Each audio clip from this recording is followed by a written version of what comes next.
My name is Ryan Stone, second son of the late Count of Ironstone Island. Today was my brother Rem's coronation as the new Count. Our father died a month ago from wounds he got in a war on the continent, and the title passed to Rem as the eldest son. I was in charge of greeting the guests, nobles, viscounts, barons, all the important people of our territory. They smiled at me and called me Sir Ryan, but I could see what they really thought behind those smiles. Pity, contempt. Everyone knew that once Rem took power, he'd throw me out. The fourth prince arrived just before the ceremony started. He was kind to me, maybe because he understood what it's like to not be the heir. The ceremony itself was long. Prayers, oaths, the prince tapping Rem's shoulders with a sword. I clapped when it was over, but my heart wasn't in it. Then Rem made his move. He announced to everyone that I had decided to go settle the northern frontier, the North River province, a dangerous wilderness full of fishmen. He made it sound like my own choice, but it was his way of getting rid of me. He even said he'd offered me a barony, and I'd refused. All lies. But who would believe a titleless second son over a count? The fourth prince actually tried to help me. He offered me a position as one of his personal knights. It was a good offer, safe, respectable, with real future prospects. But I turned him down. I have my own plans. The truth is, I don't really belong here. I'm not truly Ryan Stone. My soul came from somewhere else, another world entirely. I'm just a lost soul wearing someone else's body. And now even this body has no home. I excused myself from the banquet and walked out of the great hall without looking back. I had to leave Ironstone Island fast. The fourth prince's offer to recruit me had surely made Rem nervous, and knowing my brother, he might try to get rid of me permanently if I stayed too long. I went to my room, grabbed the 1,000 gold coin note I'd saved up over the years, and left everything else behind. I called my servant Carl. He'd been with me since childhood, a gift from my late mother, and the only person in the whole castle who truly cared about me. He'd already prepared 2 horses and packed my armor and sapphire sword. Smart man. At the docks, the steward Sauce was waiting with a box. He worked for Inanna, Rem's mother. With a mocking smile, he handed me the box, my mother's ashes. That woman had dug up my mother's grave. On top of the box sat a 10,000 gold coin note, basically hush money, so I wouldn't tell my grandfather, the Marquis of Red Crab, what she'd done. She thought she had me cornered, that I needed the money too badly to refuse. She was dead wrong. She didn't understand how much my grandfather loved my mother, loved me. He'd just stayed away from Ironstone to avoid grief and trouble with the old count. I tore the gold note to shreds. Then I drew my sword and cut off Sauce's head. Stepped on it for good measure. A common man taunting an Earth Knight to his face. He earned his death. The knights who came with Sauce ran off to report back. I didn't care. I pulled out a horn and blew it toward the sea. Soon a great ship appeared on the horizon, from Red Crab Island, just as my grandfather and I had arranged. My uncle Pero, a high-rank Earth Knight and Count himself, was on board. I boarded without a word about the ashes. Uncle Pero was the hot-headed type. If he knew what Inanna had done to his little sister's remains, he'd storm Ironstone Castle and get himself in trouble with the Grand Duke. Better to wait and tell grandfather. He'd handle it properly. As the island shrank behind us, I never looked back. There was nothing there for me. Uncle Pero noticed I was in a bad mood, but tried to give me space. Though being a chatterbox, he didn't last long. He spotted the bronze compass I'd taken out and started lecturing me about how compasses should be made of lodestone, not copper. I told him it wasn't for finding directions. He thought I was sick and called the ship's doctor. But I was telling the truth. This compass is special. Only I can see the text floating on its surface. No spirit insects detected within 10 miles. Currently unlocked spirit insects, 0 types. After unlocking, plants of the same species as the spirit insect grass can be purchased. This compass is my real advantage, my secret. Let me explain how this world works, because it matters for what comes next. 2 things keep this world running: spirits and dragons. Dragons produce magical minerals, gemstones full of magical energy. Tame a dragon and you become a dragon knight, which is basically your ticket into the highest ranks of nobility. But dragons are rare. Spirits are more common and just as important. They're the backbone of agriculture. Every magical potion that knights and mages need for training comes from plants grown by spirits. There are 4 levels: spirit insects at the bottom. then small spirits, great spirits, and dragon spirits at the top. A spirit insect lives 10 years and might evolve into a small spirit. Small spirits live 50 years and can become great spirits, which live 200 years. Great spirits are what make or break a noble house. Take Ironstone Island. Its two biggest moneymakers are the iron or mines and the alfalfa great spirit, which tends nearly 1,000 acres of magical alfalfa herbs. That spirit actually earns more than the mines. But it was born 150 years ago, so it only has about 50 years left. If Rim can't find a replacement, Ironstone's wealth will dry up. Not my problem anymore. Now, my compass, the gift I got when I arrived in this world. Its real power is finding spirits and spirit insects. I haven't found one yet, so its other abilities are still locked. But even just detecting spirit insects within a 10-mile range is incredible. The cheapest spirit insect costs 1,000 gold coins. 1 gold coin buys 10,000 pounds of bread. I could make a living just hunting and selling spirit insects. But I want more than that. I'm an Earth Knight with real talent. I want to build something. I stood on the deck watching the restless sea, thinking about the road ahead. What I didn't know was the mess I'd left behind. Back at Ironstone Castle, Rim was apparently furious. Not at me for killing Sauce, but at his mother for being stupid enough to dig up my mother's grave. Even Rim understood that any knight would have done worse in my position. He knew Red Crab Island would demand answers, and that he'd made an enemy of both my grandfather and me for no good reason. From what I learned later, Rim locked Anna down, stripped her of any authority, killed everyone involved in the grave robbery, and sent their heads to my grandfather along with the family's barley small spirit as an apology. He also wrote a personal letter to the Marquis, but he wasn't done with me either.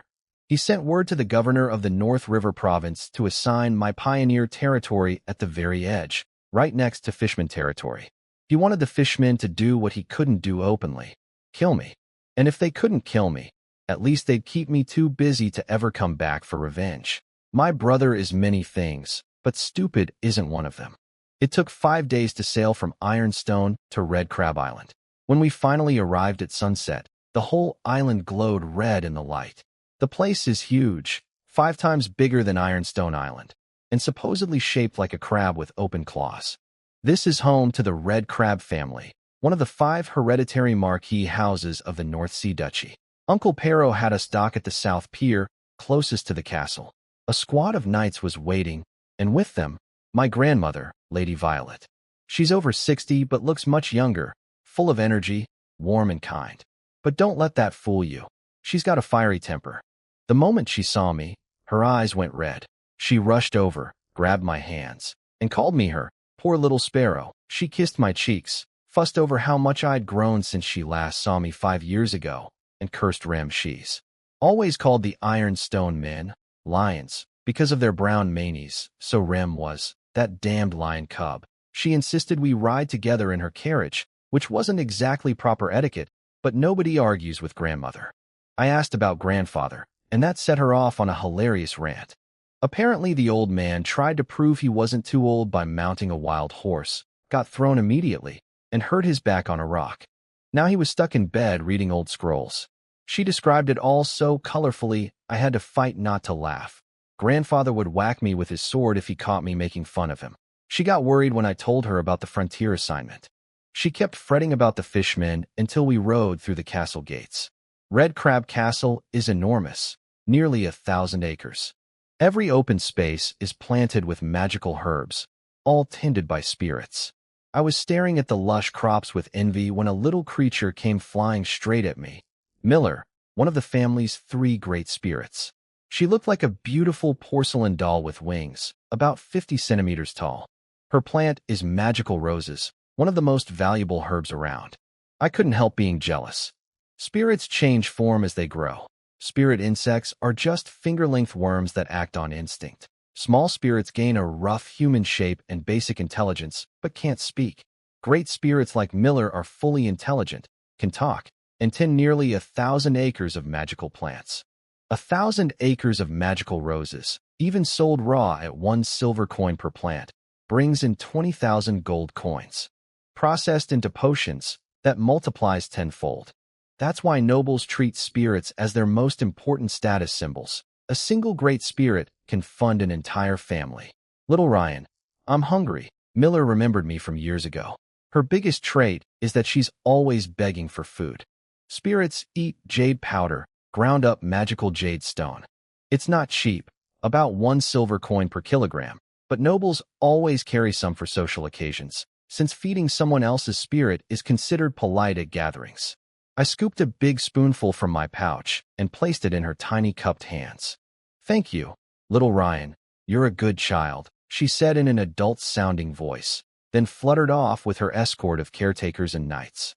Spirits have no combat ability, so they always need protection. After saying goodbye to Miller, Uncle Pero led me to grandfather's bedroom. The castle felt quiet. The Red Crab family has many members, but most have their own territories now, so none of my cousins were around. Before I could even knock, a powerful voice called out from inside. That's Ryan, isn't it? Come in. Even old and injured, grandfather is a sky knight. His body might not be what it used to be, but his senses are still sharp enough to recognize footsteps through a door. Grandfather's bedroom was grand, and the old man had dressed up for me. His old Royal Fleet officer's uniform, hair neatly combed, his sapphire knight's sword at his hip.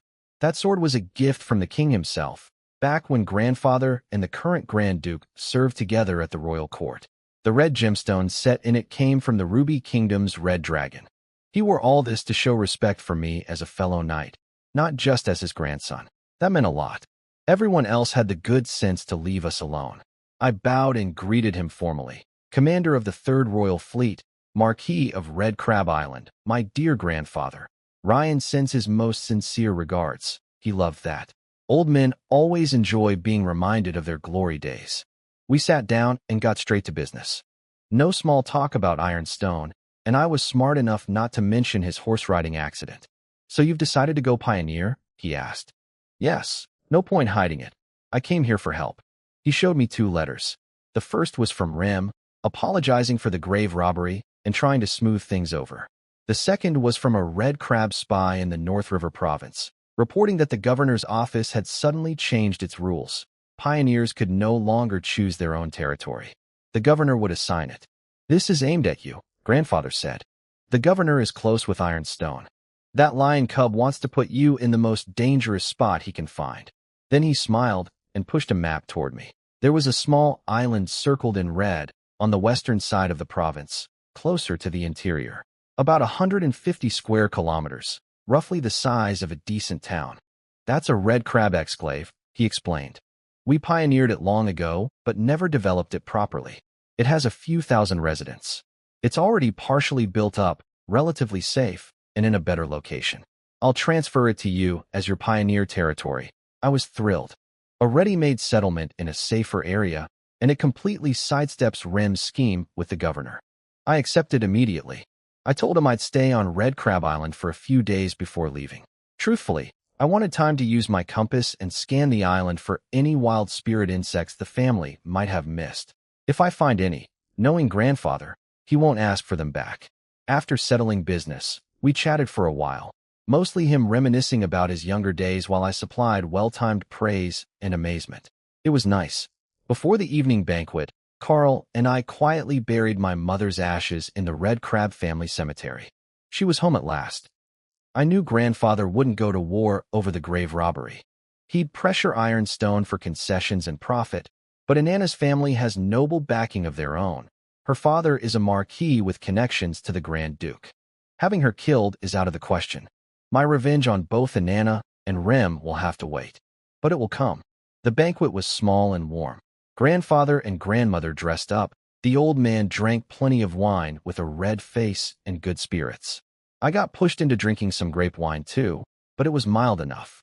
The party went late into the night, and afterward I was given the room next to grandfather's. Early next morning, Carl and I grabbed 2 greenscale horses from grandfather's stables, special breeds with magical beast blood. Uncle Pero wanted to send a squad of knights with us, but I turned him down. Being honest, fewer than 20 people on all of Red Crab Island are stronger than me. And if we ran into something I couldn't handle, a few extra knights wouldn't matter anyway. Besides, I didn't want extra eyes watching what I was really doing. My real purpose today was to ride out to the farms and villages around Red Crab Castle and scan for wild spirit insects with my compass. Carl had gotten a map from the castle's steward marking dozens of estates and farms nearby. I told him to find somewhere without existing spirit insects. Since they're territorial, no new ones will appear in an area where one already lives. The closest match was a place called Peanut Village, so we headed there. The greenscale horses were feisty. Mine tried to buck me off the moment I mounted, but I'm an Earth Knight. 2 hard knuckle raps to its forehead sorted that out quickly. The horse cried and gave in. Carl did the same with his. Carl is more than just a servant, by the way. I'd known for years I'd be thrown out of Ironstone someday, so I secretly trained him in night combat techniques and gave him awakening potions. My father noticed, but looked the other way.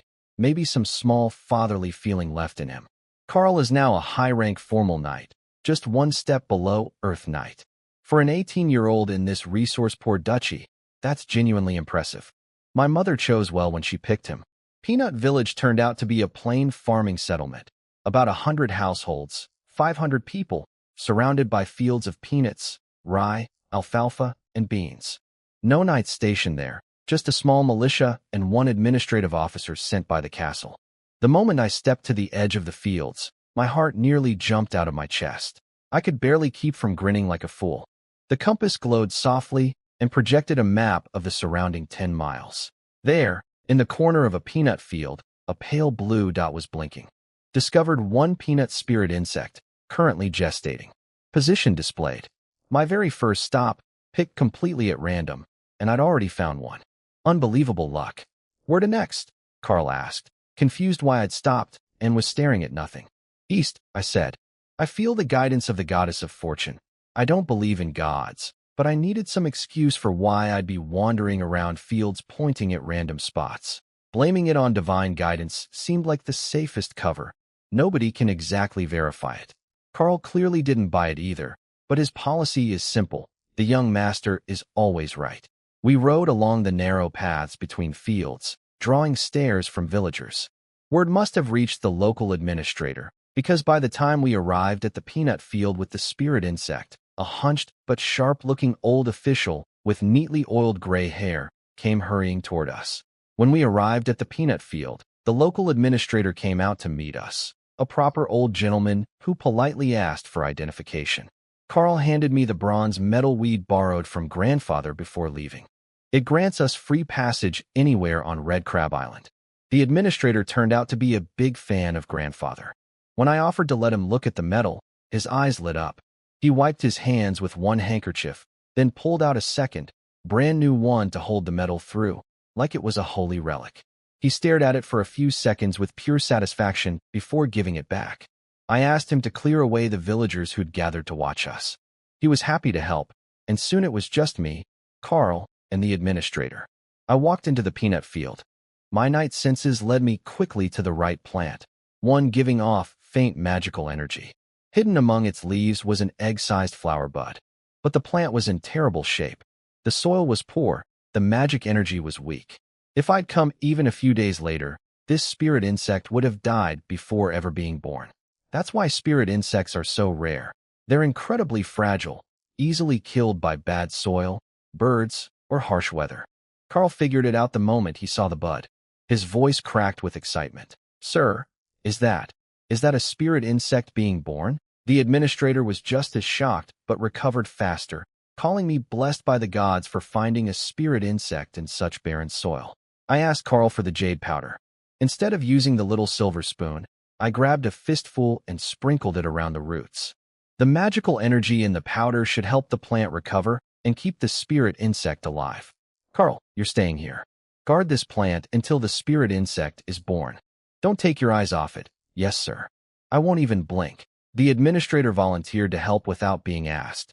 He rushed back to the village, had some villagers build a shelter over the spot, even sacrificed some of his prized cowhides for it. He organized village women to bring Carl chickens, milk, and white bread for his meals. While they were all busy fussing over one tiny spirit insect, I was already back on my horse, riding toward the next village. This peanut insect was a great start. With luck like this, maybe I'd find a few more before my time on Red Crab Island was up.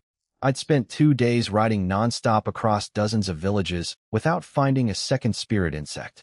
I was a bit frustrated when I galloped back to the peanut field, but the administrator greeted me with good news. The spirit insect was almost ready to emerge. He handed me a cup of fresh milk. The poor man had been awake for 2 days straight watching over that plant, dark circles under his eyes. Carl had hot water ready, so I could wipe the dust off my face. I drank the milk gratefully. 2 days without water or rest, even for an earth night, leaves you thirsty. The plant had transformed since I'd left.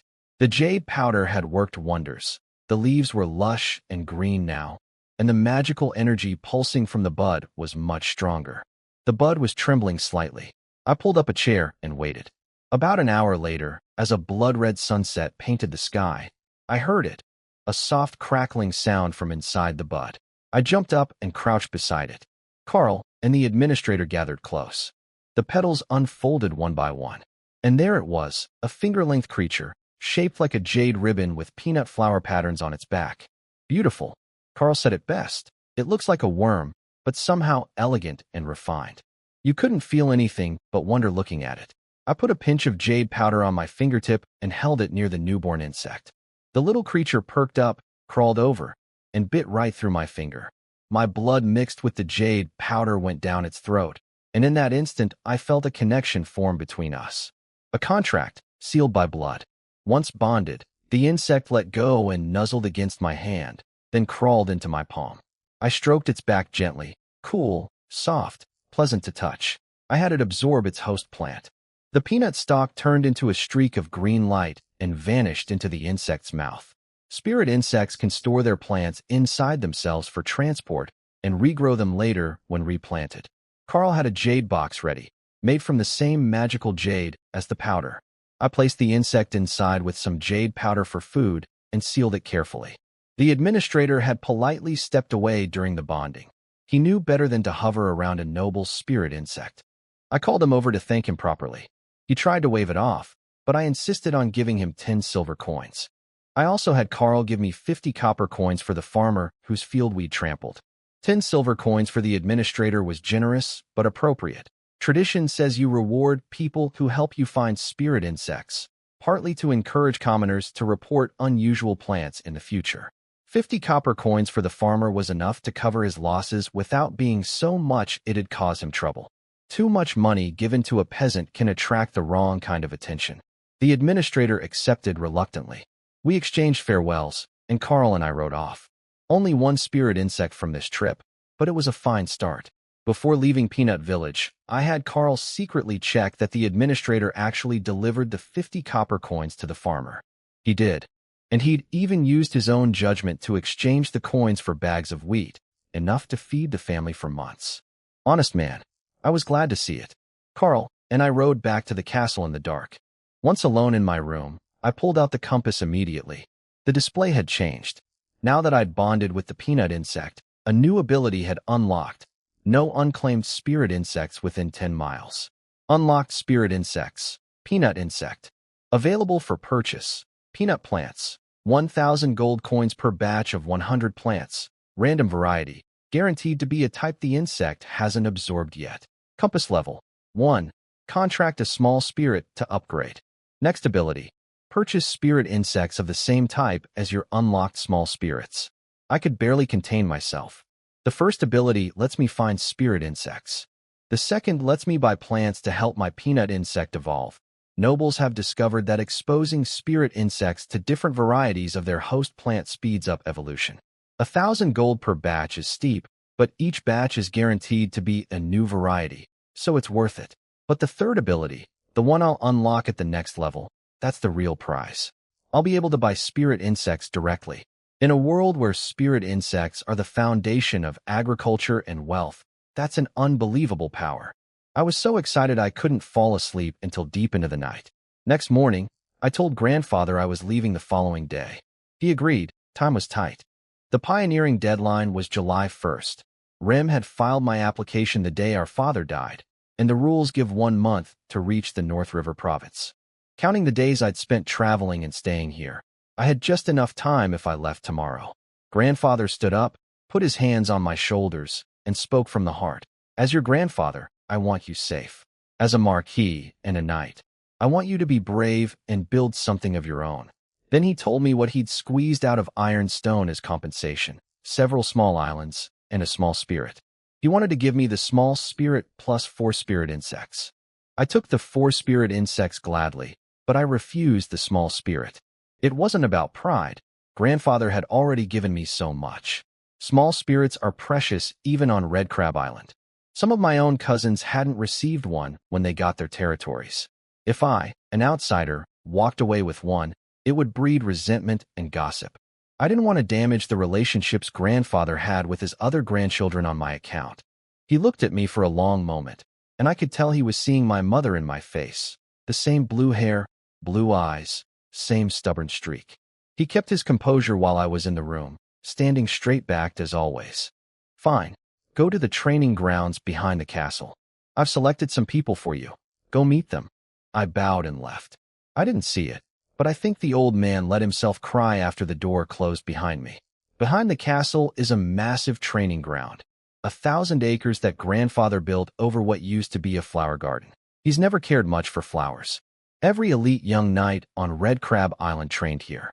Even with grandfather's medal, I had to pass through several checkpoints before getting in. In the center stood a line of young knights in silver armor, swords at their hips. 12 of them, handpicked by grandfather to be my followers for the frontier. They greeted me with genuine enthusiasm. No reluctance about heading to dangerous borderlands. These were ambitious young men and women who saw opportunity. Following a talented lord to the frontier meant a real chance at earning titles and land of their own someday. Over 100 volunteers had competed for these 12 spots. I didn't act high and mighty. I bowed to them and thanked them for being willing to leave their homes. That moved them. They dropped to their knees right there, drew their swords, and swore oaths of loyalty, each one by name, pledging their lives, their blades, their honor. I touched each shoulder with my sword and accepted their oaths. They were all mid-rank formal knights, around 20 years old. Excellent talent given the limited resources they'd had. Looking at them, I felt both grateful to grandfather and quietly nervous about living up to his expectations. I told them to gather their families. Everyone was coming with us. Grandfather and I had agreed on this. I didn't doubt their loyalty, but bringing families along was an extra insurance. Human nature is complicated, better to be cautious. That evening, grandmother held a farewell banquet. She fussed over me, offered to send maids and cooks. I turned her down. Servants with no combat ability would just be a burden on the frontier. At dawn, we gathered at the South Dock. A 40-meter, 3-masted ship was waiting, the Purple Grape. Grandfather came to see us off personally. When I first sailed with the king to fight on the continent, he told me, this was the ship that carried wine to the troops. The king himself named her. She was my first ship. Now she's yours. It was a merchant vessel, 7 decks, no cannons, though there were slots for adding them later. Old but beautifully maintained, with many parts upgraded over the years. A fine ship. I'll take good care of her, grandfather. She'll sail the northern waters again. He smiled and clapped my shoulder hard. Fly, my young eagle. I'll be waiting for your good news. A second ship, the Red Crab, sailed with us. Its job was to escort us to my territory, then take all the sailors back home. Grandfather had wanted to give me a full crew, but no sailor volunteered to stay in the North River province. He respected sailors too much to force them. So I'd have a ship, but no crew. I'd have to train my own people later. That was fine. The Purple Grape set sail carrying me, Carl, 12 knights, their families, attendants, nearly 100 people in all, plus 100 tons of wheat. On the dock, grandmother waved her handkerchief until we disappeared over the horizon, then quietly wiped her eyes. Once Red Crab Island disappeared behind us, I gathered my 13 knights and appointed Carl as squad captain. Nobody argued. He's younger than all of them, but stronger, and that speaks for itself. I'd pick a vice captain later after seeing who stood out. I gave them their first assignment, learn how to sail. The crew would leave once we reached our destination, and I wasn't about to let the Purple Grape rot on a beach. I told them to befriend the sailors, especially the captain, navigator, helmsman, and bosun, and absorb everything they could. Watch, ask questions, whatever it takes. They jumped on it immediately, though I noticed half of them went straight for the ship's captain. Ambitious bunch. Alone in my cabin, I opened the jade box. 5 spirit insects lay inside. My peanut insect plus the 4 grandfather gave me. Barley, alfalfa, red rose, and tomato. Each had been contracted once before. Spirit insects can only be contracted 3 times in their lives. The first 2 contracts can be broken, but the third is permanent. Forcing it apart kills the insect. That's why price drops with each contract used. A virgin insect with 0 contracts is the most expensive. A twice contracted one is worth about half that. Still never less than 500 gold coins though. I smeared jade powder on my fingers and bonded with all 4, using up their second contract slot. After feeding them, I checked the compass. My unlocked list now showed 5 types: peanut, tomato, alfalfa, barley, and rose, with matching plants available for purchase. But at 1,000 gold each, I couldn't afford a single batch. My total wealth was 1,000 gold coins, and that was startup money for the territory. Plant purchases would have to wait until I had a functioning economy. I could still search for wild plants of the same species once I reached the north, and let the insects absorb those for free. But first things first, I needed to build up the territory, pass the duchy's inspection, and earn a title. The rules are strict. You get 1 year with a temporary pioneering license. If you lose your territory or die, it's revoked. But just surviving isn't enough either. You have to develop the land to minimum standards. Once you meet those, you apply for inspection. The duchy sends people to investigate, and if everything checks out, you get a permanent license. After that, you work toward earning a noble title through military achievements. The bar is lower on the frontier than in the interior, which is why so many knights risk it despite a death rate above 60%. A title is the most valuable thing in this world. 10 days into the voyage, I was bored out of my mind. Nothing but endless ocean in every direction. I spent my days leaning against the railing on the top deck, compass in hand, watching for any spirit insect signal. The sailors had started making up stories about why I stared at a bronze compass that couldn't point north. The kindest theory was that it was a keepsake from my mother or grandfather. Then, on day 10, as my thoughts drifted with the waves, I glanced down at the compass, and my heart jumped. A new signal. Hard to port. My shout of, hard to port, nearly caused a disaster. I'd used combat energy without thinking, and my voice boomed across the entire ship. The helmsman jumped so badly, he almost lost the tiller. On calm seas that just meant a wobble, but in rough weather a loose tiller can flip a ship sideways into the waves and kill everyone on board. The captain, old Bert, a tough little man, came storming toward me, furious. He chewed me out hard, calling me a sheltered nobleman who had no business giving sailing orders. He said if I didn't want to eat my dinner at the bottom of the sea, I should keep my mouth shut about ship operations. I tried to be polite. I admitted there might have been a misunderstanding and asked him calmly to just turn the ship left. But the old man wouldn't listen, and his tone got worse. That's when Carl appeared. His sword was out and pressed against Bert's neck before anyone else even saw him move. Fast, his skills had improved again. I could have stopped Carl, but I didn't. I'd been reasonable and polite, and Bert had kept pushing. Hard to port. Now, I said, my voice no longer friendly. Bert was stubborn as a rock. Even with a blade on his throat, he wouldn't give the order. Fortunately, the navigator read the situation, checked the waters, wide open, deep enough, and gave the command himself. The sailors repeated it, and the ship began to turn. I told Bert I'd be writing to grandfather about this, then walked to the port side. I could tell later that the old man had been genuinely terrified. His hands were shaking. He'd spent decades under grandfather's easygoing command and had forgotten the basic reality. He's a commoner, and we're knights. A sword on the neck reminded him of that. I heard he was thinking about retirement after this trip. I didn't dwell on it. I had Carl tie a rope to the railing and lower it down the side of the ship.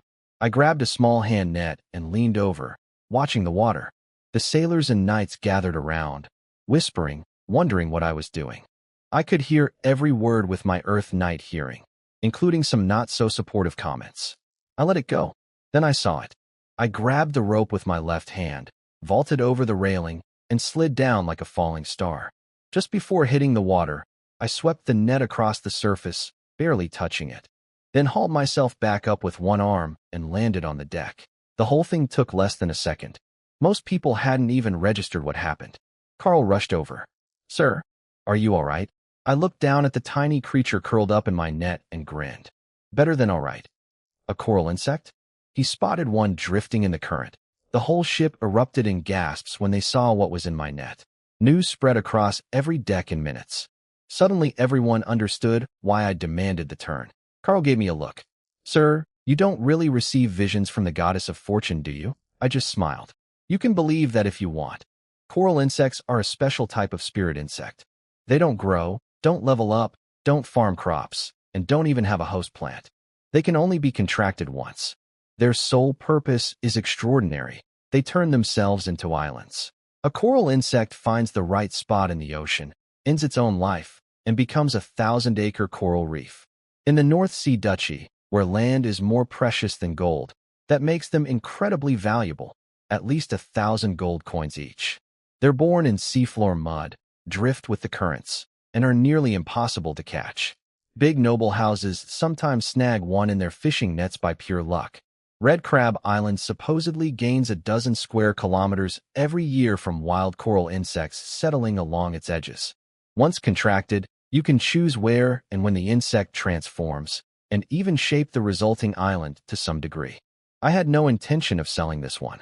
I'd bring it to my territory and give my future people another 1,000 acres of farmland. What a generous lord I am. Back in my cabin, I checked the compass. It had recognized the coral insect as a valid type, and the shop had updated accordingly. Available for purchase. Coral insect, 1,000 gold coins each. That was huge.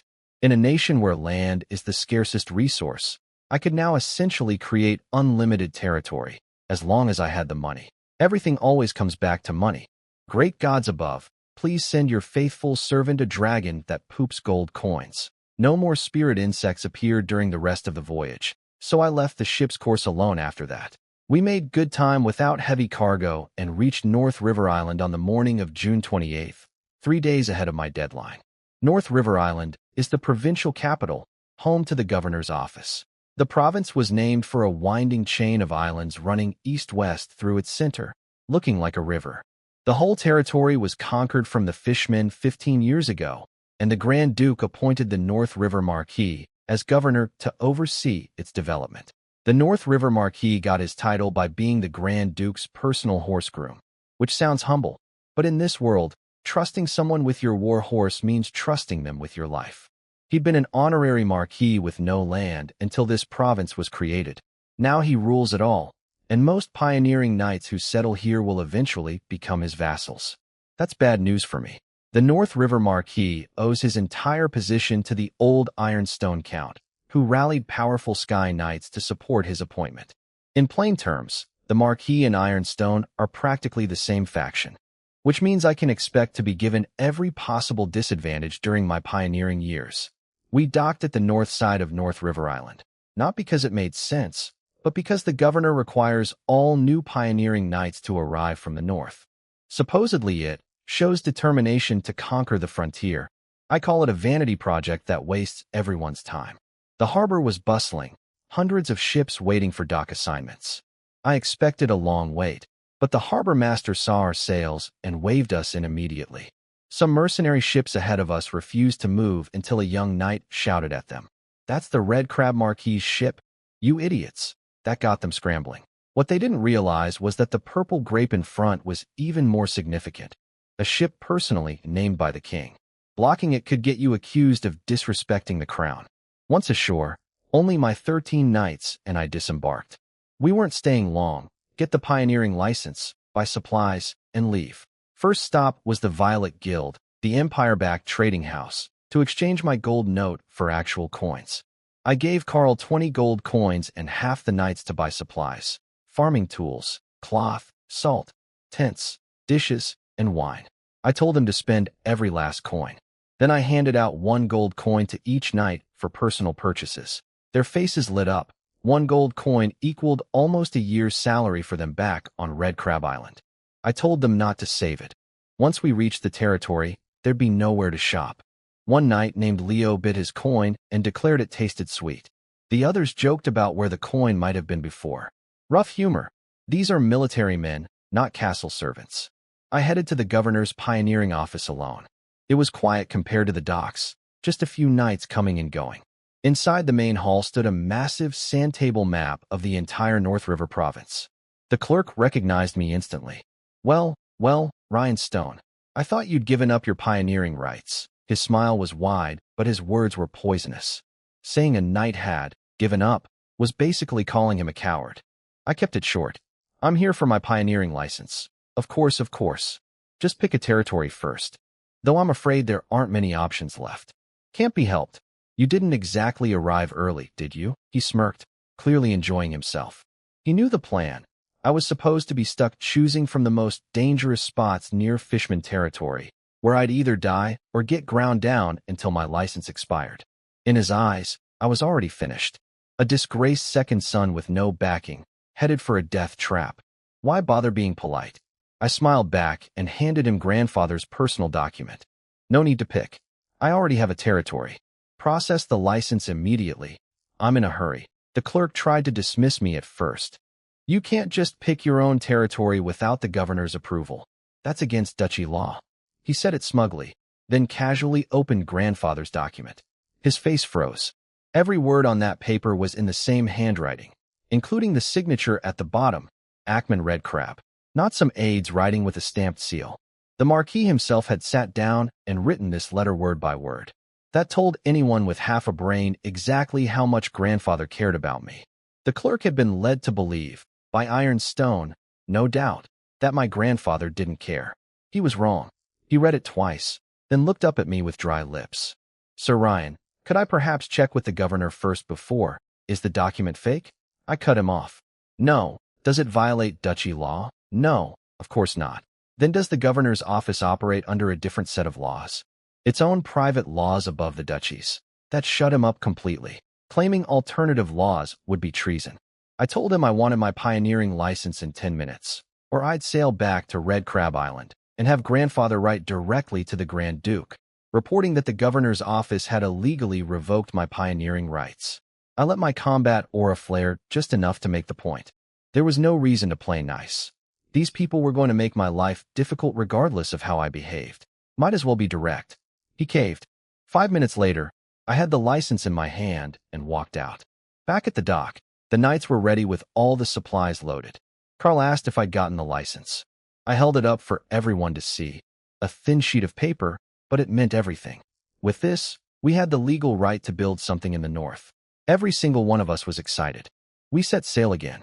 Our territory was about 500 kilometers to the northwest, roughly 2 more days at sea. What I learned later was that the governor, the North River Marquis, hadn't really wanted to target me in the first place. He had no personal grudge. It was all Ironstone's doing. He thought Rem was being paranoid, that a fallen second son could never threaten Ironstone even in 100 years. But he'd already burned the bridge with me and grandfather, so he couldn't back down entirely. Still, because of grandfather's involvement, he decided not to go too far. He wouldn't try to have me killed. Instead, he sent quiet orders to the minor nobles near my territory, telling them to take good care of me. I could already guess what that meant. We're here, everyone. This is where we start. This is the land where we'll build our glory. I'm calling it Northwind Territory. May we be like the northern wind, free, sharp, tough, and unstoppable. I stood at the bow with my sword pointed forward as the island came into view. My knights drew their blades and cheered. But as we got closer, the excitement drained out of me. The island was nearly bare, hardly any green, almost no trees. Carl said what everyone was thinking. Why is it so barren? It made no sense. 150 square kilometers should easily support 3,000 people without stripping the land clean. And Red Crab scouts wouldn't have colonized a wasteland. We circled the island. Only 2 beaches, north and south, were flat enough for landing. The south one looked deserted, so we headed north. That's when I saw them. A line of people in rags, trudging along the beach toward the south side of the island. At the front marched a fat man in nicer clothes, shouting insults and calling them pigs, hurrying them along. Something about delivering tribute to fishmen in the south, and how the Baron couldn't protect them if they were late. Among the ragged crowd, I noticed a young man, maybe 14 or 15, glaring at the fat man with pure hatred. Then someone in the crowd spotted our ships. An old man recognized the red crab crest on the sails. The whole group stopped walking on their own, silently defying the fat overseer. These were red crab colonists, my people. The fat man, Gus, saw the ships and panicked. He tried to run for the trees. Carl, grab him. Carl leaped from the ship before the gangplank was even down, sprinted across the sand, and dragged Gus out of the woods like a dead dog, dumping him on the beach in front of us. I stood over him with my knights. Who are you? Who sent you to Red Crab's territory, my territory? He tried to lie. Said he was just a local. I drew my sword and cut off his ear. I hate liars. Think carefully before you answer. He tried lying again. I let my combat aura explode outward, the full pressure of an Earth Knight bearing down on him, and pressed my blade against his fat neck. That broke him. He sobbed and told me everything. He served a baron on Black Iron Island, about 50 miles north. The baron had earned his title 2 years ago by killing fishmen and had been exploiting my island ever since it had no master. He'd been using my people as labor, making charcoal from the trees, which explained why the island was so bare, and forcing them to deliver tribute to fishmen on the south side. Then a young voice cut through the crowd. Sir, he's a demon. He's taking us to die. I looked over. A skinny teenager in barely enough cloth to cover himself, his exposed skin covered in whip scars. What's your name? I softened my voice completely. I'm Russo, sir. He knelt on the ground, trembling. Russo, you're brave. Come here, stand by me. My knights weren't surprised. They already knew I had 2 very different faces. One for enemies, one for my people. But the villagers who'd just watched me slice off an ear were staring wide-eyed, unsure what to make of a lord who could switch from terrifying to gentle in a heartbeat. The boy gathered his courage and walked over to me. Now tell me, where were they taking you? Russo told me everything, piece by piece. He was just a kid, so the story came out jumbled, but between his account and what I squeezed out of Gus, I put the picture together. 3 years ago, the Black Iron Baron arrived at the frontier as a broke knight with a handful of brothers. He couldn't develop his own territory, so he focused on hunting fishmen for military credits. You can trade fishmen heads at the governor's office. While chasing a group, he stumbled onto my island, found a fisherman tribe on the south side, and discovered the thousands of red crab colonists still living here. He could have wiped out the fishmen right then. Instead, he had a clever, evil idea. Keep them alive as a renewable source of military credits. He took control of the island's people and forced them to feed the fishmen livestock to keep them manageable. It backfired. The fishmen recruited more of their kind and grew too strong to destroy. So the Baron and the fishmen struck a deal. The Baron would supply livestock and 2 fattened-up villagers every month. The fishmen would hand over their dead for the Baron to claim as kills, plus give him undersea resources and leave the remaining villagers alone. The villagers chose their oldest members to be the sacrifices. They'd lock them in houses, force-feed them until they were fat enough, then hand them over. The 2 round old people I'd seen in the line, they were this month's offerings. On top of that, the Baron had found an iron mine on his own island and needed charcoal. So he forced my people to cut down North Wind Island's trees and burn them into charcoal. That's why the island was nearly bare. Gus was the Baron's enforcer. 1 low-rank knight was enough to control 3,000 starving civilians. He'd beaten them, killed some, burned homes, and taken young girls by force whenever he pleased. The island originally had 5,000 people. In 3 years, nearly 2,000 were gone. Dead, sacrificed, worked to death. 2,000 of my people, an enormous loss for a pioneering territory. I was furious. I wanted to sail to Black Iron Island and cut that Baron in half. But first things first, I patted Russo's head and told Carl to give the boy half a sack of rye as a reward. Then I showed my people grandfather's document and the pioneering license. I'm Ryan, grandson of the Red Crab Marquis. From today, this island is mine, and you are my people. My knights will keep you safe, short and simple. The villagers accepted it quickly. Any new lord had to be better than what they'd endured. Led by the elders, they knelt and swore loyalty. I gave my first order, go home. No more tribute to the fishmen. No more charcoal for Black Iron Island. I would deal with the fishmen myself, and the Baron would answer for what he'd done. They walked home with lighter steps than they'd had in years. The village wasn't far. The Black Iron Baron had herded all the islanders into one settlement for easier control. It was big but desperately poor, just shacks made of grass, wood, and mud. The surrounding farmland grew sickly, yellowed crops. A middle-aged man named Neil greeted us at the village entrance. He was thin and dark-skinned, looking older than his years, but sharp-eyed. He introduced himself as the administrator originally appointed by Red Crab Island. He mentioned there had been 10 nights left here too, but he didn't need to finish that sentence. I knew what happened to them. I acknowledged his title with a simple, "Good afternoon, Administrator Neil." He dropped to his knees, overjoyed. I ordered him to distribute the livestock from the tribute line and settle the 2 old people who'd been fattened up for sacrifice. I sent Carl and Neil to unload our ship's supplies and haul everything to Gus's estate, a decent-sized compound in the center of the village, the only proper building around. It would become my lord's manor. I had Russo guide me there. The moment we stepped inside, a group of women came charging at us, screaming about trespassing on Master Gus's property. Russo explained quietly. These were village girls Gus had taken by force. After living in relative comfort, they'd twisted into thinking they were better than the other villagers and had helped Gus bully their own people. Tie them up. Lock them away with Gus. Trial tomorrow. My knights had them bound and gagged in seconds. Russo led me to a cellar in the corner of the compound. Before the door even opened, I could smell it. Filth, waste, damp earth. And I could hear faint groaning from inside. A knight snapped the chain off the door. The stench hit us full force. I had no desire to go in, so I sent Russo. He walked in without hesitation. He brought out 15 people, 10 men, 5 women, all young. The men were naked. The women wore ill-fitting men's clothes. They were in terrible shape but had enough sense to kneel immediately. I had them line up and tell me, one by one, why they'd been locked up. I watched each person carefully as they spoke. At the Earth Knight level, I can read heartbeats, breathing, micro-expressions. I know when someone's lying. None of them were. The men had been imprisoned for fighting back against Gus, cursing him, trying to escape, breaking a charcoal kiln. The women had refused his advances. Good people. People with backbone. I assigned the 10 men to Knight Leo for militia training. 1 silver coin per month as pay. They wouldn't be frontline fighters, but they could keep order in the village. The 5 women, I offered a choice.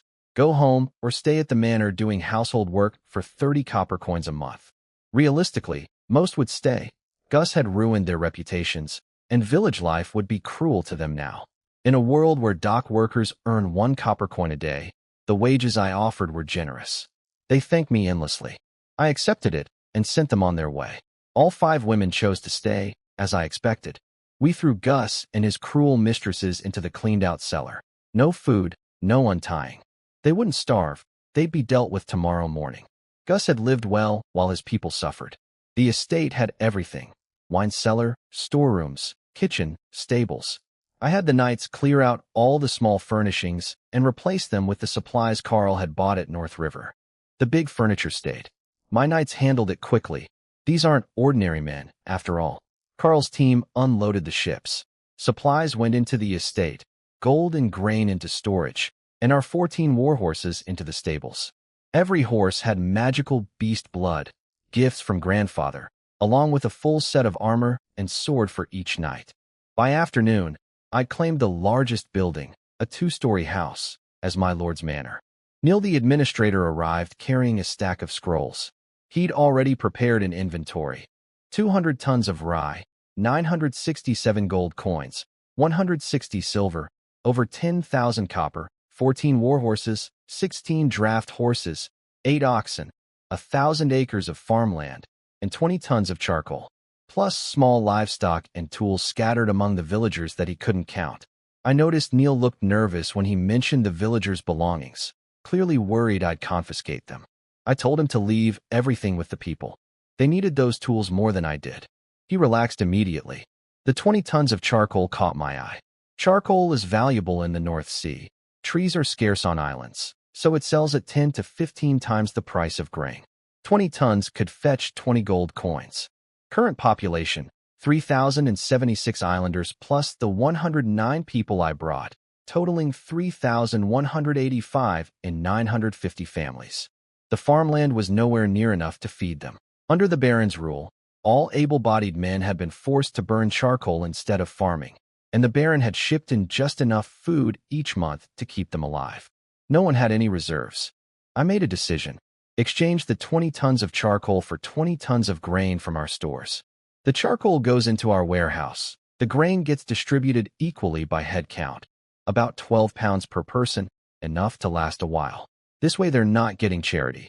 The charcoal was their labor, and they're trading it fairly. I gave Neil 3 days to handle the distribution.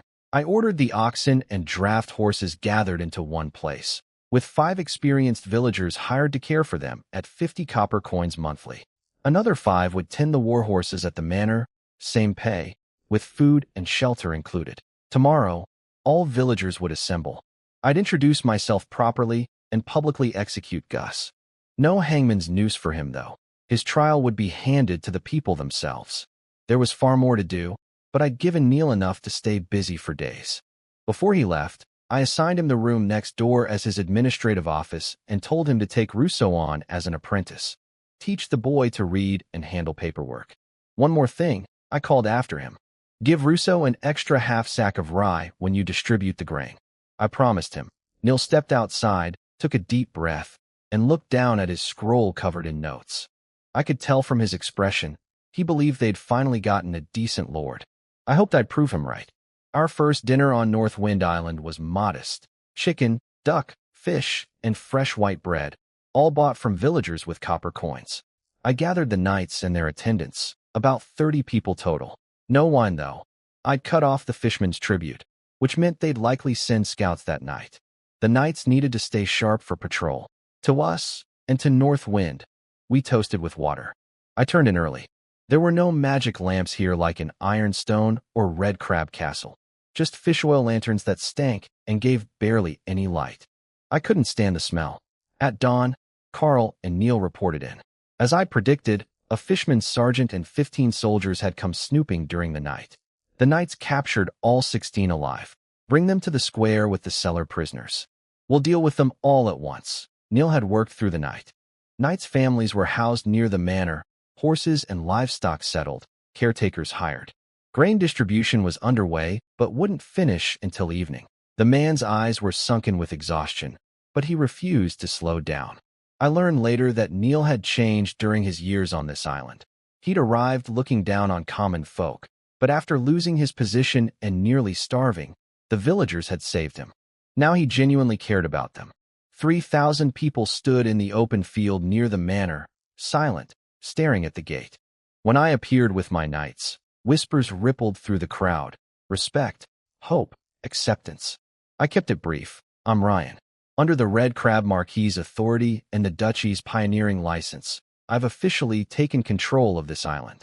Today we meet face to face, and today we judge Gus and his people, along with 16 fishmen captured last night. The crowd erupted. Cheers, praise, calls for Gus's death. They'd heard rumors from Neil, but hadn't fully believed it. Hearing it from me, the actual Lord, made it real. I stepped back and let Neil handle the formal proceedings. He called for silence and read 3 decrees. First, all tribute to the fishmen stops immediately. Last month's collected supplies go back to the people. Second, charcoal burning stops immediately. No more cutting trees. The 20 tons already produced will be purchased by the manor at 1 pound of grain per pound of charcoal, distributed equally within 3 days. Third, the island is officially renamed North Wind Island. Violations of these decrees mean flogging. Repeat offenses mean exile. I watched the crowd carefully as Neil read. Not a single face showed resistance, not even about the food distribution. Years of shared suffering under Gus had forged these people into a unified group. No jealousy, no squabbling. That was actually rare and a real advantage for me. Internal bickering is far harder to manage than any outside enemy. When Neil finished the decrees, he pulled out the document everyone had been waiting for, the sentencing of Gus and the fishmen. Neil read the sentences one by one. The 16 fishmen came first. Fishmen are vile creatures, fish heads on human bodies, man-eaters, nothing like the beautiful and peaceful merfolk. My knights had already interrogated them overnight and gotten everything useful out of them. 5 knights handled 5 executions. Carl had the 10 new militiamen handle the rest. They needed to see blood and learn to kill. Not one of them flinched. These people had lost family to the fishmen. They swung with red eyes and steady hands. Next, Gus's women. They'd been victims once, taken by force, but they'd turned cruel alongside him, tormenting the very people they'd come from. The sentence was hanging. We strung them up from a tree. No proper gallows here. They barely struggled. The crowd watched in silence, maybe feeling some pity, but no one spoke up for them. Then Gus himself. Neil announced his crimes and paused. The Lord, in his mercy, gives the right of execution to the people. They threw him into the crowd. What followed lasted an hour. Shovels, sickles, clubs, stones, sticks, fingernails, teeth. 3,000 people's worth of rage came down on one man. When it ended, there was nothing left of him, not even bones. The villagers had ground those to dust with rocks. When it was over, the people didn't leave. They stood looking at me. I told them they could go. Every single one knelt, pressed their forehead to the ground once, hard, deliberately, then stood and walked away, glancing back as they went. That was the point of all this. I needed authority, and now I had it. I was their savior, and that would make every future order easier to carry out. The women's bodies went into the sea, as sentenced. The fishermen's bodies I had hung outside the village as a warning. Their heads were cut off and set to dry. Those are currency here. The duchy's merit system works like this. Kill 1,000 common fishermen soldiers for 1 merit point. Kill 100 sergeants, who have trainee knight strength, for 1 point. Kill 10 centurions, formal knight level, for 1 point. Kill 1 chieftain, earth knight level, for 1 point outright. 1 merit point equals a hereditary barony. My 16 captures, 1 sergeant and 15 soldiers, came to 0.025 of a merit point. Not much, but it adds up. The system looks fair on paper. Anyone can earn a title through combat. But in practice, it's the nobles' sons with family resources who rack up fishermen kills easily. Knights with no backing rarely make it. Class stays fixed even on the frontier. Above chieftains sit fishermen generals, sky knight level. Killing one of those goes beyond the merit system entirely. That kind of achievement reshapes politics. For now, I was content. My authority was established, my people were fed, and the fishermen knew someone new was in charge. The real work of building North Wind was just beginning. With the trial behind us, I turned my attention to the real challenge, building up the territory. Standing on the second floor of my manor, I stared at the purple grapes sitting on the beach, looking completely out of place next to our shabby little island. I needed that ship operational. Whether it was dealing with the Black Iron Baron or future trade, a ship was essential. But Neil's census had turned up 0 sailors among my people. Not one. The Black Iron situation couldn't wait. If the Baron found out what happened to Gus before I could act, he'd run to the governor, and with those two being so close, the governor would protect him and put me under a microscope. I'd never get my chance. And I wanted more than just revenge. I wanted his iron mine. Iron is scarce and expensive on these islands, and you can't equip an army without it. So I came up with a plan. I had Neil bring me the hawk that Gus had used to exchange messages with the Baron. Then I pulled out one of Gus's old letters and laid it beside a blank sheet of parchment. At the Earth Knight level, my observation and muscle control are precise enough to copy anyone's handwriting perfectly. I wrote a letter as Gus, telling the Baron that a batch of charcoal was ready and asking him to send a ship to pick it up. Simple, natural, nothing suspicious. When his ship arrives with an experienced crew, I take the whole thing. Ship, sailors, everything. Then I'd finally have people to operate the Purple Grape, and I'd sail straight to Black Iron Island to settle accounts. While I wrote, I asked Neil for updates. Everything was fine, he said, except the 2 old people who'd been fattened up as fisherman tribute had died. I remembered them from that first day. It wasn't surprising. They were elderly, force-fed for weeks, their bodies already broken. At least they'd lived long enough to see Gus torn apart. Small comfort. I asked how the island normally handled the dead. Neil explained that since all land belongs to the Lord, commoners can't have graves. Bodies go into the sea. That's standard practice in island nations where every acre matters. I accepted the local custom. Neil read my forged letter and was stunned. This handwriting is identical to Gus's. It's incredible. He confirmed the content was flawless. He suggested we also demand some supplies in the letter, but I told him not to bother. Once we take Black Iron Island, everything there would be ours anyway. Send the letter by hawk. Then bring me the map of North Wind Island. Neil had kept the original survey map hidden from Gus all these years. Smart man. He handed it over along with a freshly drawn copy he'd made from memory overnight. About 95% accurate, he said. I told him it was excellent work, and I meant it. North Wind Island is roughly rectangular with rounded corners, 15 kilometers north to south, 10 east to west. The eastern third is mountainous, shaped like a football. The rest is flat. Our village sits in the southwest corner. The fishermen occupy the southeast. Those are the only two spots with beaches wide enough for ships. Fresh water flows from the eastern mountains, splitting into two streams at the mountainside. One runs through our territory, the other through fisherman land. But here's the strange part. The two maps didn't match in one area, the mountain summit. The original showed vegetation and a large circular pool at the top. Neil's new version left everything above the tree line blank. He explained why. In his second year as administrator, one night, an ordinary, unremarkable night, every plant above the mountainside simply vanished. The peak went completely bare overnight. When he and the knights tried to climb up to investigate, they hit an invisible pressure at the midpoint that felt like carrying 1,000 pounds. The temperature also dropped sharply the higher they went, freezing cold by the tree line. Nobody could get past. Nobody knew what had happened. So Neil left it blank rather than guess wrong. That story was bizarre, but I'd noticed the barren peak myself when we'd sailed around the island. And Neil had no reason to lie. An overnight environmental change plus crushing pressure. That rules out natural causes. Very few things in this world can do that. I had a guess about what might be up there, and it made me uneasy. But it would have to wait until the territory was stable enough for me to investigate personally. I asked if grandfather or the Baron knew. Neither did. Red Crab Island had never given Neil a messenger hawk, and Gus couldn't have cared less about the island's geography. Good. I ordered strict secrecy. No public ban on approaching the mountain, though. That would only make people curious. I told Neil and the knights to quietly keep watch. Then I had Neil mark the farmland on the map. About 1,000 acres, all clustered around the village. He got nervous when I frowned, quickly explaining that most able-bodied workers had been forced to burn charcoal instead of farming. He was right that the acreage was far too low, but that wasn't why I frowned. The math on farming here is brutal. Without spirit insects, 1 acre yields maybe 200 pounds of grain. A family of 5 needs at least 20 acres under cultivation, plus 10 acres resting in rotation, 30 acres per household minimum.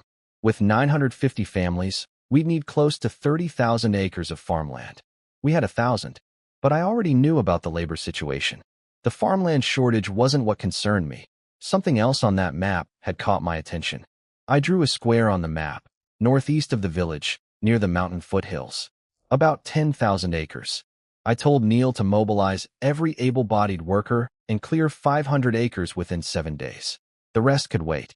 The area had already been stripped of most trees by the charcoal burning, so the work was mainly pulling stumps, clearing rocks and weeds, and turning the soil. With 1,500 workers handling 500 acres, 3 people per acre, 7 days was more than enough. Pay them 3 copper coins a day. They bring their own food. Neil noted it down, then offered 2 suggestions. First, he thought wages should be paid in grain instead of coins, since there were no merchants on the island and copper couldn't fill stomachs. Second, he questioned why I was clearing land so far from the village when it would make farming harder. Both were reasonable, but I'd already thought them through. For the first point, I told him to build a trading post outside the manor. Stock it with our grain, salt, and other supplies, sell everything at market price. The point was to get currency circulating in the territory. Money that moves is money that works. For the second point, I brought him to my bedroom and uncovered the jade box on the table. Good heavens, spirit insects. Neil completely lost his composure. 5 spirit insects, plus the peanut insect, 6 in total. Even minor viscounts on Red Crab Island might not own that many. He instantly understood why the new farmland had to be inland, away from the exposed village near the coast. Spirit insects are far too valuable to plant near a beach where anyone could stumble across them. I'll have the land cleared as fast as possible, sir. These beautiful creatures need a proper home. With that settled, I turned to planning the next steps. The forged letter would reach Black Iron Island quickly by hawk. It's only about 50 kilometers away. According to Gus's routine, the Baron's ship should arrive within 1 to 2 days, with 1 formal night escort. Until then, I couldn't leave the island. The fisherman problem would have to wait a few days. Not that I was worried about them. The captured fishermen had already told us everything.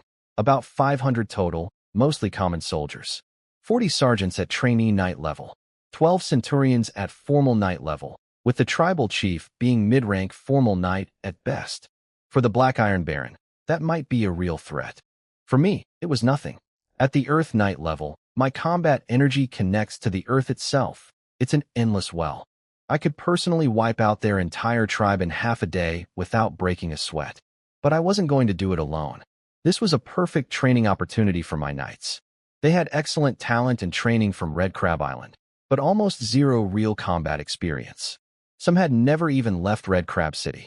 The fishmen would make a fine whetstone to sharpen them on. The timing had to be right, though. I'd wait for the Black Iron ship to arrive first, seize the crew, spend a few days converting them and training some of my own people as backup sailors. During those same few days, my knights would sweep the fisherman tribe. Only after the rear was secure would we sail for Black Iron Island. Everything was falling into place. Over on Black Iron Island, the Baron got my forged letter. His man, number 4, one of 11 bandit brothers who'd come to the frontier together, was excited to go. He'd bring 50 tons of rye and a ship crew. He was also looking forward to enjoying the women on my island. The Baron told him to leave in 2 days. Meanwhile, Neil led 1,500 workers inland to start clearing the 500 acres I'd marked out. The pay was good and my reputation was solid, so everyone volunteered eagerly. I sent 6 knights along as guards since the fishmen were still out there. With the territory busy, I had something personal to handle, the coral insect. I went alone to the western coast. The north and south beaches would be needed as harbors, and the east was mountainous, so the west side was the only option. Through our contract link, I communicated what shape I wanted, a long strip of land pressed tight against the western shore. I held the little creature out over the cliff edge, turned my wrist, and let it drop into the waves. The sea erupted. It boiled and churned, streaks of light flashing between the white caps. The whole island trembled. Then a gray, ugly coral spire punched up through the surface, rising about a meter above the waterline. More followed, dozens of points scattered across the sea like stars, connected by spreading reef that wove between them like a net, growing denser and denser until the gaps filled completely. 1,000 acres of new land, fused to our western coast. The moment the reef solidified, the coral insect spent its last magic and died. Our contract link snapped silently. That's what coral insects are born to do. No point feeling sad about it. The new land was bare coral reef, not farmable yet. Normally, it takes decades for wind and waves to deposit enough soil for plants to grow. You can speed it up by dumping dirt and rocks on top. The reef's lingering magic bonds the fill material so waves can't wash it away. But that's a massive project. With our current population and priorities, it could wait. When we had more people, we'd fill it in. The next 2 days were quiet. I trained with Carl and the knights. About 50 people total, including squires and the new militia. They worked hard, but progress was slow without magical potions to boost their cultivation.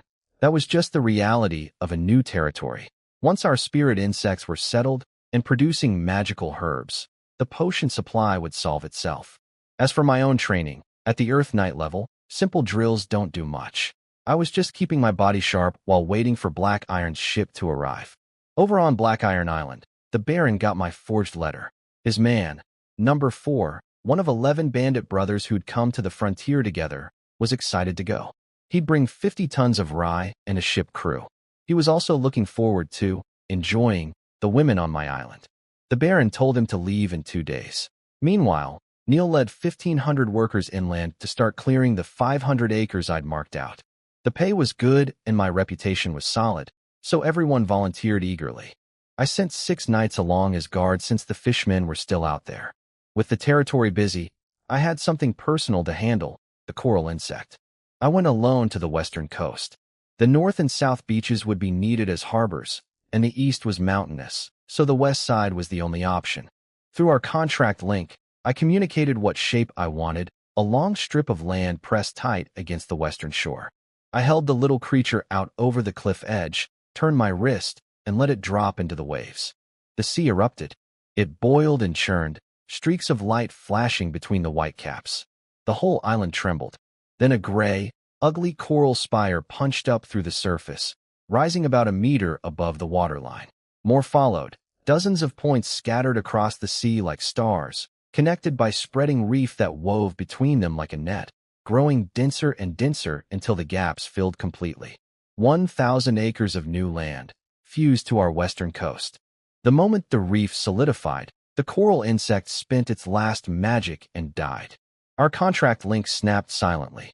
That's what coral insects are born to do. No point feeling sad about it. The new land was bare coral reef, not farmable yet.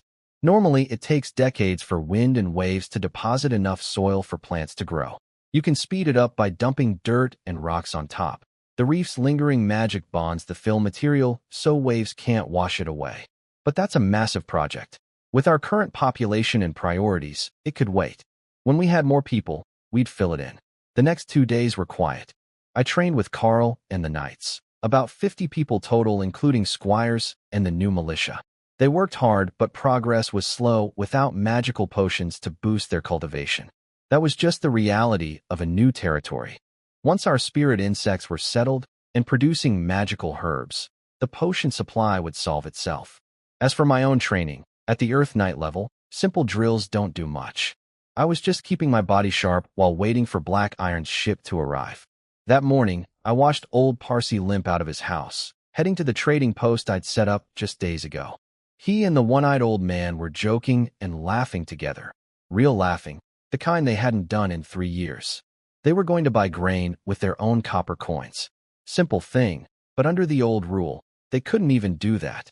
Seeing my people start to live like actual humans made the effort worth it.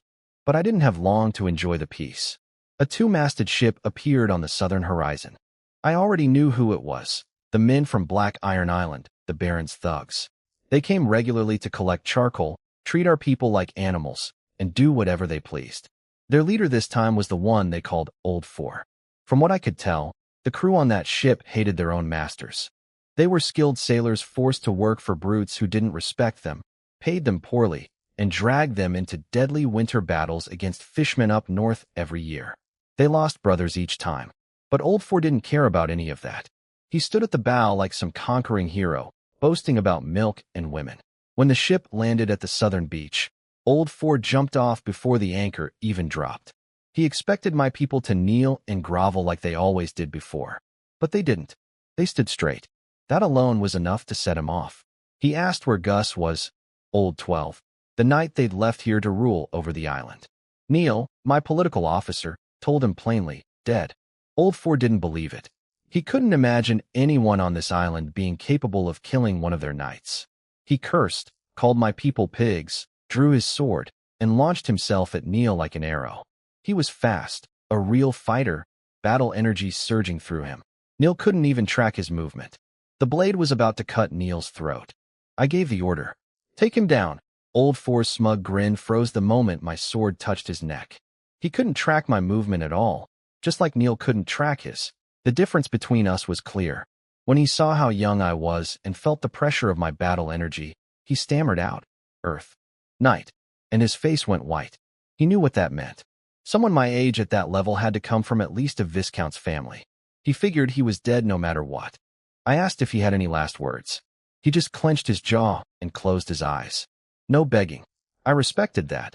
The man had some real knight spirit in him. But respect didn't mean mercy. These were two separate things. I cut his head off clean. While I dealt with him, my knights had already rushed the ship. The anchor was down, so there was no escape.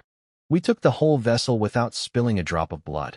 My original plan was to grab them the moment they stepped ashore, but Old Four jumped off before the ship even stopped. I had to wait for the anchor drop, so the crew couldn't flee. After that, things moved fast. I sent Neil to count the supplies and had Carl bring the sailors to the manor. I'd hidden the purple grape, our own ship, on the other side of the island beforehand so they wouldn't get suspicious. The ship captain, Bern Merlin, came to see me soon after. Smart man. He walked in and bowed, calling me, my lord. Right away, not, Sir Knight. He understood the situation perfectly. I told him straight. Work for me, train my people into proper sailors. He agreed without hesitation. The haul was better than I expected. The ship itself was a fine 2-masted vessel, about 30 meters long, practically new. And the crew, 45 people total. A captain who doubled as navigator, a helmsman, a bosun, a clerk, even a priest. Plus 40 sailors including a doctor, cook, and craftsman. A complete crew handed to me on a plate. Of course, I wouldn't trust them to sail alone anytime soon. For now, their main job was training our own people. Neil came back a couple hours later with reports. The charcoal buyback program was done, grain distributed. He'd set up 20 empty houses for the new sailors and gave them basic supplies. I asked how they were behaving. Cooperative, he said, though many worried about families back on Black Iron Island. I told him to pass along a message. Help us train sailors fast, and we'll go take Black Iron Island sooner. That should motivate them. I also ordered 100 gene of black wheat sent to each sailor. Then Neil handed me a salary sheet he drafted. It laid everything out. Carl, a senior knight, getting 30 silver coins a month, the other knights 15 each, stable hands 50 coppers, militia 1 silver, maids 30 coppers. For the sailors, he set the captain at 10 silver, other officers at 5, regular sailors at 2. All slightly above mainland rates, which made sense for a border territory. The only position missing was Neil's own pay. He didn't feel right setting his own salary. I picked up the pen and wrote it in myself. 5 silver coins for him. 30 coppers for Russo the clerk who ran errands for him. Neil tried to refuse, said it was too much. I shut that down immediately. The territory was a mess, and he was doing the work of 5 people. He earned every coin. I told him to post the pay scale at the manor gate, effective today. Next morning, Neil gathered the residents, and Captain Byrne started picking new sailor recruits. Byrne was already happy with his pay, way better than what Black Iron Island gave him, so he worked hard without complaint. I stayed out of the selection entirely. I know nothing about choosing sailors, and I'm not the type to pretend I do. By the end of the morning, Byrne picked 55 new people, together with the original 45, that gave us 100 sailors, enough to operate the Purple Grape, our 3-masted ship. I assigned 3 knights to watch over training and let them handle it from there. From a distance, I could see them sailing back and forth along the coast. Looked busy enough, but only time would tell if it was working. On the 3rd evening, the land clearing project wrapped up. 500 acres of new farmland, split into 5 separate 100-acre plots, just like I ordered. I had them spread apart on purpose. My spirit bugs would eventually evolve, and when they did, their range would expand. By spacing the plots out now, I left room to clear more land around each one later without any overlap problems. On the 4th morning, Neil and I walked through the dewy fields to inspect the work. The soil was well-tilled, deep, clean, no rocks or roots. Neil had done a careful job knowing these fields were for the spirit bugs. I jumped off my horse and moved quickly through all 5 plots, placing 1 spirit bug in each. Through our contract bond, I told them to release their bug grass. Each one opened its mouth, and a ball of green light dropped into the earth. Moments later, green shoots pushed up from the soil and grew rapidly into full plants. My 5 spirit bugs produced 5 different types of buggrass: peanut, barley, rose, alfalfa, and tomato. To make them generate magical potions, I needed to plant the same crop across the entire 100 acres surrounding each buggrass. 4 of the 5 were easy. We had peanut, barley, alfalfa, and tomato seeds on the island already. But rose seeds were a problem. We had none, and I'd forgotten to buy them when we stopped at North River Island's port. I decided not to rush it. The other 4 fields could get planted right away. I'd deal with rose seeds after we took Black Iron Island. Maybe the Baron even had some. I told Neil to build low walls around each buggrass plant, not to stop thieves, but to keep clumsy workers from accidentally trampling them during planting. The buggrass looked similar to regular plants, just slightly fuller, so it was easy to miss. After placing the buggrass, I put the spirit bugs back into their jade boxes and fed them jade powder to restore the magic energy they'd spent. I'd already searched the whole island with my compass when I first arrived, hoping to find wild spirit bugs, but found nothing. The heavy deforestation from years of charcoal burning had probably destroyed their habitat, so 5 was all I had for now. Still, 5 was decent for a frontier territory. I'd been thinking about evolving them, especially the red rose spirit bug. Back at Red Crab Castle, my grandfather's family had collected 5 or 6 rose varieties, and this bug had already absorbed pheromones from all of them. It only needed one or two more varieties to evolve. But finding roses with pheromones it hadn't already collected was extremely difficult out here on the border. I had two options: hire the Violet Chamber of Commerce to search for rare roses, or use my compass to locate and buy them. Both cost serious gold, and I had less than 1,000 coins, all earmarked for developing the territory. No spare money for roses anytime soon. So I made a decision. I'd sell the double-masted ship we took from Black Iron Island. The purple grape was more than enough for our current needs, and keeping a stolen ship was risky. The governor could use it as an excuse to cause trouble. Worse, after we attacked Black Iron Island, which had to stay secret since duchy law technically forbade it, the ship would become even more of a liability. Better to sell it to the Violet Chamber of Commerce, where the governor wouldn't dare investigate. A 30-meter double-masted ship was worth around 2,000 gold coins, enough to buy 2 decent spirit bugs. Only the Violet Chamber could handle a deal that big. When I went to them with the ship, I'd ask about rose seeds too. Meanwhile, things were happening that I didn't know about yet. On Campbell Island, Viscount Soren Campbell, the fourth son of the Campbell Earl family, received a letter from Black Iron Island by Hawk. The Baron was panicking about his missing ship and asking Soren for help finding it. What the Baron didn't realize was that Soren had set him up on purpose. See, the governor had sent orders to all nearby nobles telling them to give me a hard time when I arrived. Soren passed those orders along to everyone, except Black Iron Island. He deliberately left those bandits in the dark, knowing full well what I was. A young Earth Knight with the backing of the Red Crab Marquis and even the Fourth Prince's interest. Soren was a businessman above all else. He figured picking a fight with me to please the governor was bad business. Better to let the Black Iron bandits stumble into me blind, watch them get crushed, and then offer me friendship when I came looking for allies. Smart man, even if I didn't know about his scheming yet. His butler tore up the Baron's letter. They had breakfast and forgot all about it. As for me, I had my own concerns. I climbed up to the eastern mountainside to investigate something Neil had told me about. The mountain peak that went barren overnight. What I found was unsettling. There was a sharp dividing line across the slope, like someone had drawn it with a blade. On one side, bushes and grass grew thick and green, full of life. On the other side, nothing. Complete wasteland. Even the rocks and soil had turned an unnatural grayish-white. The temperature dropped sharply right at the boundary, far too cold for July. Worse, as I reached the midpoint of the slope, I felt something watching me. Every instinct I had screamed danger. My hair stood on end and goosebumps covered my skin. Something terrible was up there. I'd kicked a stone earlier without thinking. When I heard it land, I turned and noticed it hadn't shattered. That was wrong. Even a casual kick from me should have cracked an ordinary rock apart. I walked over and picked it up. The moment it touched my hand, I knew something was off. The stone was too heavy for its size. I channeled battle energy into my hand and squeezed. The outer layer cracked and fell away like eggshell, revealing pure white metal underneath. Silver. My breath quickened. Looking around, I could see similar stones scattered all the way up the mountainside. This wasn't just a few pieces, it was an entire silver vein. A massive fortune sitting right on my land. But the excitement faded fast when I understood what it meant. Silver deposits like this don't form naturally. There's only one creature in this world that can create them, a dragon. A silver dragon. Its breath soaks into the earth and transforms rock into high-grade silver ore. That explained everything.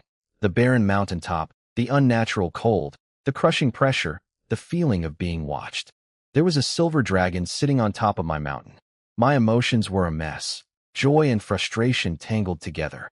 A dragon was the ultimate prize. Dragon knights were the strongest warriors in existence. You needed one just to have the right to establish a nation. Every ambitious knight dreamed of taming a dragon, and many sky knights spent their whole lives searching without finding one. And here one was, right in my territory. But I couldn't do a thing about it. The weakest dragon knight ever recorded was a low-rank sky knight. I was only a low-rank earth knight, an entire major realm below that. For the first time, I felt truly unhappy with my own strength. I stared at the mountaintop for a long time, then sighed and walked back down. No point dreaming. I had to get stronger, fast. The dragon could leave any day, tomorrow, next year. Who knew? I had to race against time. Getting stronger meant magic potions, and lots of different kinds to avoid building up resistance. Potions came from magic herbs, and those required spirit bugs to grow. More spirit bugs meant more money. More money meant developing my territory. Everything circled back to building up my land. That calmed me down. Focus on what's in front of me. Stop reaching for the sky. Of course, there was immediate wealth right here, the silver ore. But using it was the real problem. All coins in the empire were minted by the Violet Imperial family, who controlled over 90% of all mines. I could report the vein and legally keep 10 or 20%, but then they'd send people up the mountain and discover the dragon. The moment that happened, I'd lose any chance of taming it. Reporting was out. Minting my own coins or selling silver goods would get noticed too. The Grand Duke's fleet would flatten North Wind Island before I could blink. I stood at the bottom of the mountain, thinking hard, listening to wind rustle through the leaves. Then I slapped my forehead. Of course, I pulled out my compass and held up the silver chunk. The compass hummed, and the silver dissolved into a streak of white light, absorbed right in. Text appeared, projected from the compass surface. The compass showed me the exchange rate. 1,500 grams of silver equaled 500 silver coins or 5 gold coins. It calculated based on imperial coin standards. I smiled. Even if I couldn't spin the silver directly, I could feed it to the compass and use it to buy spirit bugs and bug grass, basically laundering the silver through spirit bugs, which held their value as well as gold. Even better, since they could evolve and become worth much more. Mining would have to wait, though. First, I needed to deal with the fishmen and Black Iron Island. Only after securing my position could I start digging. On July 20th, I called all my top people together for a breakfast meeting in the manor hall. Everyone sat around the long table eating and talking casually. No tension at all. This fight wasn't going to be close. I announced I'd lead the attack personally and take 5 knights plus Carl. To keep it fair, I had Neil set up a lottery. He made 10 slips of paper, marked with ink dots. The knights drew one by one. Leo pulled a marked slip first and slapped his hands together, howling with excitement. The other 3 slots filled quickly. Those who missed out looked disappointed. Easy fights that earned merit points didn't come along often. The plan was simple.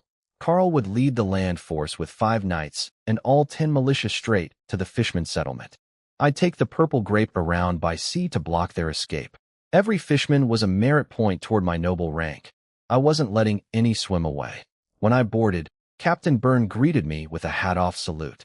He and his crew were in great spirits. They'd learned their pay was generous, and they were sailing the famous Purple Grape, a ship named by the king himself. For sailors, commanding a legendary vessel was a dream come true. I said a few words to the crew, promised a victory feast and rewards when we returned. Their eyes lit up. Then I gave the order, set sail. The crew worked smoothly, each person in position like gears in a machine. They'd practiced this route several times already. We rounded the island, and soon the Fishman settlement came into view on the southern shore. Ugly little dirt mounds with crude roofs, clustered around a 100-acre freshwater lake they'd dug out from a mountain stream. Strange creatures, born of the sea, yet they needed fresh water to survive. Their sentries spotted us and started shrieking. Fishmen poured out of their burrows, bulging dead eyes, wide mouths full of sharp teeth, scaly fish heads jammed onto gray-scaled humanoid bodies. Ugly beyond words. Everything about them made my skin crawl. I drew my sword, flooded it with battle energy, and swung skyward. A pale blue arc of energy tore through the air with a screeching hum, visible for miles. That was the signal Carl and I had agreed on. His ground force had been hiding near the settlement, waiting for me to cut off the sea route before attacking. The fight was about to begin, and it wasn't going to be much of one. Their strongest leader was a mid-rank, formal knight equivalent. I was an earth knight. Carl was high-rank formal. The rest of my knights were all mid-rank. Against their few hundred soldiers and handful of officers, this was a slaughter waiting to happen. The moment my sword's signal lit up the sky, Carl moved. No words needed. One look and his knights understood. He told the 10 militia to stay on the outer edge and pick off any stragglers, but to run if they met anything too strong. Smart. No point losing people in a fight we couldn't lose. Carl charged in first. The fishmen had gotten lazy from years of peace. By the time they crawled out of their burrows, Carl was already cutting through them. They stumbled over each other, scrambling for weapons, total chaos. Leo couldn't help himself. He let out a war cry about grabbing merit points and turned the whole battle into a competition over who could kill more. The other knights jumped in, each picking a direction and carving through fishmen like they were chopping vegetables. I watched from the ship's bow as it drew close to shore. Quite a show. Then I caught movement in the corner of my eye. One figure broke away from the fighting, moving far faster than the rest. High-rank knight level. The fishman chief, and my first big catch. I didn't even shift my gaze from the battlefield. My left hand gripped my sword, and I swung once. Nothing fancy, just a simple, lazy cut like a child waving a stick. But the blade energy crossed several hundred meters in a blink and hit the fleeing chief. He kept running for a few more steps, then froze solid like he'd been struck by lightning. His ugly head tumbled off and rolled across the ground. His body dropped, blood spraying bright red under the sun. The sailors stared at me, then at the headless corpse, then back at me. I'd already sheathed my sword and was calmly watching my knights fight. I noticed a few of them rubbing their necks nervously. Within an hour, only one fishman remained. A centurion, low-rank formal knight strength, barely holding together. Its water magic armor was almost gone, energy nearly spent. My knights were arguing over who got to finish it off. Carl and Leo stood aside watching, amused. Knights who fight over merit are good knights. While they bickered, I sent a blade of energy threading between them and split the last fishman in two. They turned and greeted me, "Young master, my lord," as I walked up with the sailors behind me. I told them they'd done well, shook hands with each blood-splattered knight, then ordered cleanup. The militia showed up late, emerging from the trees, each carrying at least one fishman head. Good, they got some experience too. We collected all the heads and loaded them onto the ship for drying and preservation. Each one was a merit point toward my noble title. The fishmen had nothing worth taking, just 200 crude bone spears and some animal hides. Poor as dirt, but we brought it all back anyway. The hides would make bedding for the residents, and the bone weapons could be sharpened into temporary farming tools. We threw the fishmen corpses into the sea. No need to risk bringing diseases back to the territory. The whole battle was over with nothing more than a few scratches on some militia. Easy as breathing. The militia came to me afterward, kneeling with ashamed faces. About 20 fishmen had slipped past them into the island's interior. I told them not to worry. For regular people on their first real battle, killing even 1 or 2 fishmen was impressive. They'd expected punishment and were stunned when I praised them instead. 20 scattered fishmen on a 150 square kilometer island would be trouble for most people. Not for me. I sent everyone back to the settlement, then slipped away alone. I pulled out my compass and activated its map function.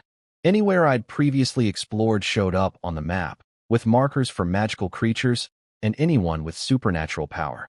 20-some red dots were crawling around the island, my escaped fishmen. Green dots nearby were my knights. Ordinary people didn't show up, probably because the map only tracked beings with magical energy flowing through them. I got to work. Following the nearest red dot, I vanished from where I stood and started hunting. Back at the settlement entrance, Neil had been waiting with the residents to welcome us home. A young runner came sprinting in, barely able to breathe, shouting about our total victory. Over 500 fishmen killed, only 20-some escaped, and I was personally handling those. The knights and sailors arrived first, but stopped at the edge of the settlement. They wouldn't accept the people's cheers without me there. Everyone waited under the blazing midday sun, not one person leaving. I finished off the last fishman in the early afternoon. 23 in total, every red dot gone from my map. I strung their heads together and carried them back. Hauling 20-some fishman heads was miserable work. I caught myself wishing for a storage ring, but those required materials from rare space attribute magical beasts, deep-sea fish stomachs, toad pouches, bird crops. The best ones needed were from space attribute dragons, way beyond what a frontier knight like me could get. I carved a trench with one swing, kicked the last headless body into it, buried it roughly, and headed home. When I arrived that afternoon, the knights and I accepted the residents' cheers together. After everyone cleaned up, we gathered in the manor hall, and I summarized the battle. A complete wipeout of the Fishman tribe, a huge milestone for our territory's security. The loot was pitiful, just a few hundred animal hides, but I didn't let that stop me from rewarding everyone generously based on their contributions. Hides went to the people, extra grain to the knights, militia, and sailors who fought. That night at the victory feast, I announced our next move. 1 day of rest, then we attacked Black Iron Island. The internal threat was gone. Time to deal with the external one. After that, I planned to head to the provincial capital, submit my application to the duchy's inspection team, pass their assessment, secure a permanent pioneering license, and trade in my fishman kills for a baron title. Getting a hereditary noble rank back was essential. Without it, I couldn't truly rejoin noble society or enjoy imperial legal protections, and both were critical for everything I wanted to build. I tallied up my fishman kills before we left. 452 regular soldiers, 45 sergeants, 12 centurions, adding up to just over 2 merit points. A baron title only cost 1 point, so I had plenty. A viscount needed 10 though, still a long way off. But before any of that, I needed the permanent pioneering license. For requirements, at least 1,500 residents, 10 formal knights, 1 spirit bug, and a 100-man militia. I had the first 3 covered. The militia was the problem. Not just warm bodies. They needed basic leather armor, standard weapons, and enough training to follow orders properly. My current 10 militia qualified in skill, but had no armor or weapons yet. I still needed 90 more recruits plus 100 full sets of equipment. Another big expense for a territory with 0 income. I had to get those spirit bugs producing and find some real industry for the island soon. On July 22nd, before dawn, I gave the order. The purple grapes set sail for Black Iron Island. The crew had trained well and gotten real practice during the Fishman battle. They handled the ship smoothly now. About an hour out, Captain Burns slid down from the watchtower and reported a ship ahead flying Violet Chamber of Commerce colors. He asked if we should go around. I said no, pull alongside. I wanted to talk to them. The Violet Chamber was backed by the Imperial Violet family. They ran the Empire's financial system, managing gold notes that worked like paper money, backed by real gold and silver. Gold and silver weren't just currency here. They were crucial materials for alchemy and magic, which kept them from losing value. The chamber kept the Empire's economy under the Crown's control while making trade convenient for nobles everywhere. What bothered me was that the chamber operated across the entire northern frontier, visiting every lord's territory, except mine. That felt deliberate, and I smelled conspiracy behind it. I'd planned to ask about it when I visited the provincial capital, but running into them here was a lucky break. As we drew closer, I realized I'd made a mistake. This wasn't a merchant ship, it was a private vessel, no cargo aboard. They recognized the purple grape and assumed we were from Red Crab Island. I introduced myself and explained that the Red Crab Marquis was my grandfather. The man in charge turned out to be the Violet Chamber's regional president for all 4 northern provinces, a very important person. Despite his rank, he was polite and humble, which gave me a good impression. We chatted across the railings. Nothing of substance, just pleasant formalities. But we both sensed an opportunity for friendship. Before parting, he gave me his personal badge and told me it would guarantee top-level service at any chamber branch in the duchy. He said it was a pleasure talking with me and asked me to pass along his regards to my grandfather. I tucked the badge away carefully. He'd given it mostly because of my grandfather's reputation, but it was still valuable. Whenever I needed the chamber to hunt down rare materials for me, this badge would make them take my requests seriously. That alone made this chance meeting worthwhile. The 2 ships parted ways, and I watched them sail off, turning the badge over in my fingers. Good mood. Wrong situation. I'd mistaken a pleasure cruise for a trade ship, so I didn't get to ask about selling the captured vessel or buying rose seeds. But the badge more than made up for it. We landed on Black Iron Island after dealing with some noisy sentries at the coast. I split from the knights right away. Carl and 5 others were more than enough to handle the Baron and his bandits. Why waste my time chopping heads when I could go hunting for something far more valuable? I pulled out my compass and started exploring. The good news came fast. There was a wild spirit bug on this island. The Baron had no idea what was sitting in his backyard. The compass also showed me something else interesting. A cluster of about 30 red dots gathered near a water source in the middle of the island.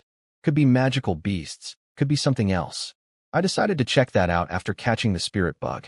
I followed the compass into a dense forest and eventually reached a small canyon. No farmland here. This bug had survived entirely in the wild, which was rare.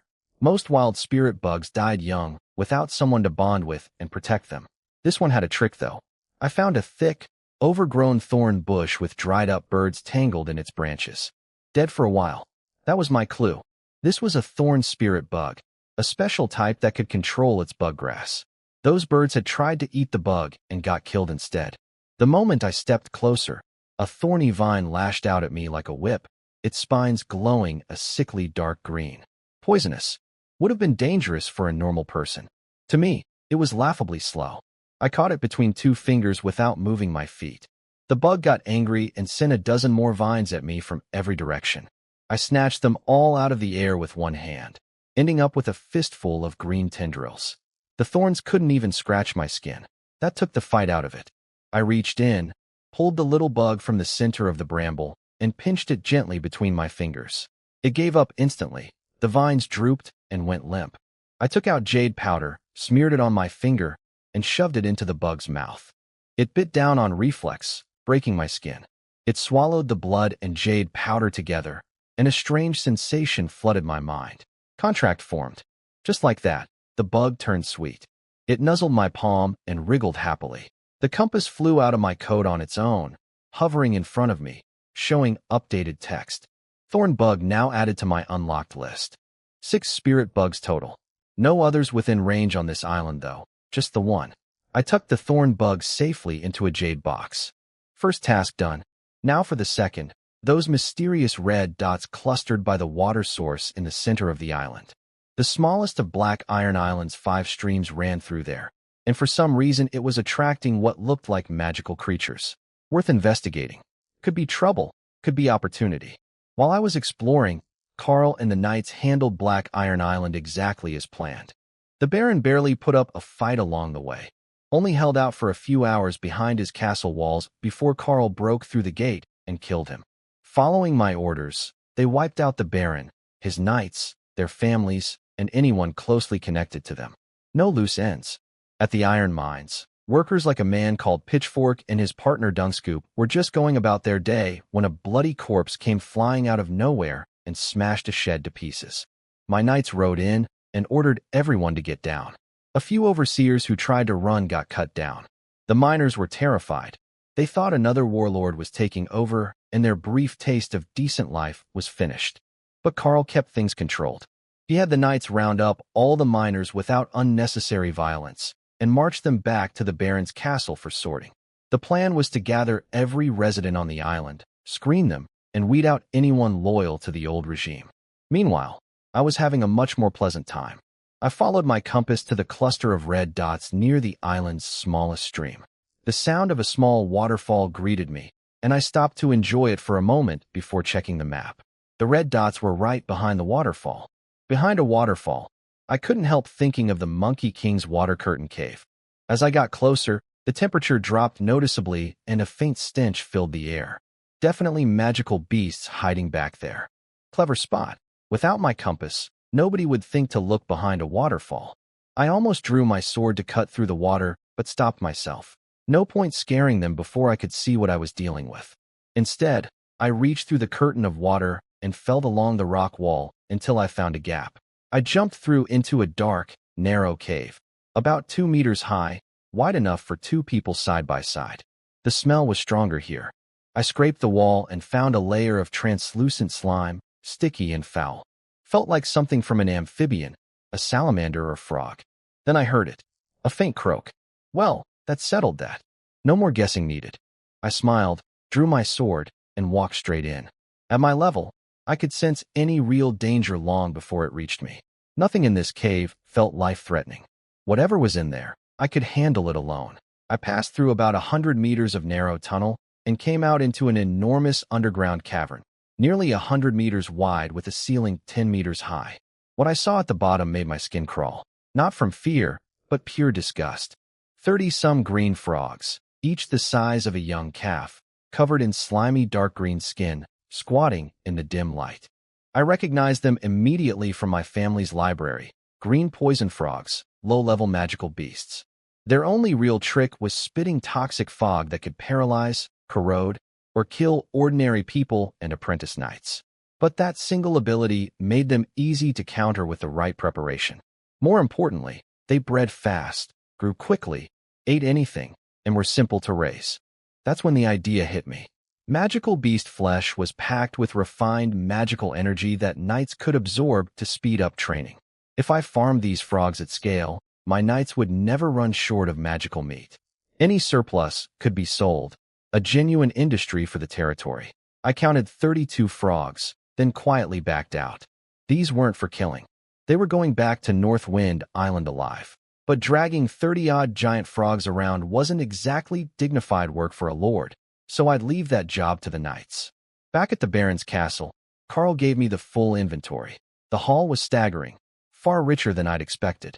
1,500 long tons of unrefined iron ore, 4,500 gold coins in cash when you combine the gold and silver they'd stockpiled, 20 quality war horses, 50 draft horses, 123 dairy cows, 30 sets of armor and swords, 200 tons of grain, plus the castle itself, its furnishings, and various valuables Carl hadn't bothered listing yet. I kept my face calm, but my eyes must have given me away. Adding up the iron ore at market rates, the cash, and the captured ship from before, this raid was worth over 9,000 gold coins. With the extras, easily past 10,000. That was a full year's revenue for most viscounts, and I'd taken it in a single day. I asked about the iron mine's condition. Carl said 70 or 80% had already been dug out. What remained was buried deep and extremely hard to reach. Not worth the effort, especially since word of the Baron's death would reach the Marquis governor within a month through Violet Chamber trade routes. If the mine were still rich, I might risk a quick extraction. But for scraps? Not worth it. Better to bring the people home instead. Black Iron Island had about 7,000 residents left after the purge, with 3,000 experienced in mining. I could put those skilled miners to work on the silver deposits back on Northwind Island, a far more valuable resource. The island's residents had been gathered and screened. Carl had eliminated everyone closely tied to the Baron's inner circle. Harsh, and it might make the surviving people fear us at first, but it prevented future rebellion. I approved of his judgment. I had one more question before making any decisions. Did the Black Iron Baron have any spirit bugs? Carl told me the Baron had owned a spirit bug, but it was on its third and final contract. When the Baron died, the bug died with him. That's how it works. First two contracts can be broken safely, but the third is permanent. If the owner dies, the bug goes too. What a waste. The man was rich enough to buy a fresh spirit bug, but he went cheap and got a used one on its last contract. Now it was gone forever. I gave the order to strip the island clean. Every piece of useful material, every person, all going back to Northwind Island. The iron mine wasn't worth the trouble anymore, but people and supplies were precious in the northern frontier. As for the residents, nobody had Black Iron Island stamped on their face. If the governor asked questions, I'd deny everything. With my strength and my grandfather's connections, he couldn't touch me unless he caught me red-handed. The island itself I'd have to give up. The governor would never let one person hold two islands. He'd probably hand Black Iron Island to some noble as a favor. It was a prime starter territory with a castle, villages, and an iron mine. A little disappointing, but I'd already taken the lion's share. No complaints. I asked Carl to walk me to the magic pea field. The spirit bug was dead, but its 100 acres of magic crops were still standing. Carl mentioned they were only halfway through their growth cycle. Bad news. Harvesting early meant the quality dropped by half. Fully grown magic herbs sold for 1 to 3 silver coins each. Half-grown ones were worth maybe half a silver. 200,000 plants that should have been worth 2,000 gold were now only worth 1,000. Selling at that price would just invite lowball offers. Better to find a pharmacist in the provincial capital and have them brewed into potions for my knights and me. We needed every edge we could get. The pea field was beautiful, lush green with little white flower buds, fragrant and healthy. But without the spirit bug's influence, the magic energy would slowly drain away until they became ordinary peas. I needed to harvest soon. I also sent Carl back to the canyon where I'd caught the thorn bug. I'd grabbed the bug, but left behind the thorny plants growing there. We needed to transplant a batch back to Northwind Island along with any other thorn varieties found around the island, all useful for feeding the thorn bug's pheromone collection later. When I held out the jade box, Carl understood immediately without me having to explain. He handed it back and left to get it done. With everything assigned, I wandered the island alone. The residents avoided me. Some ducked away when they saw me coming. A few had anger in their eyes.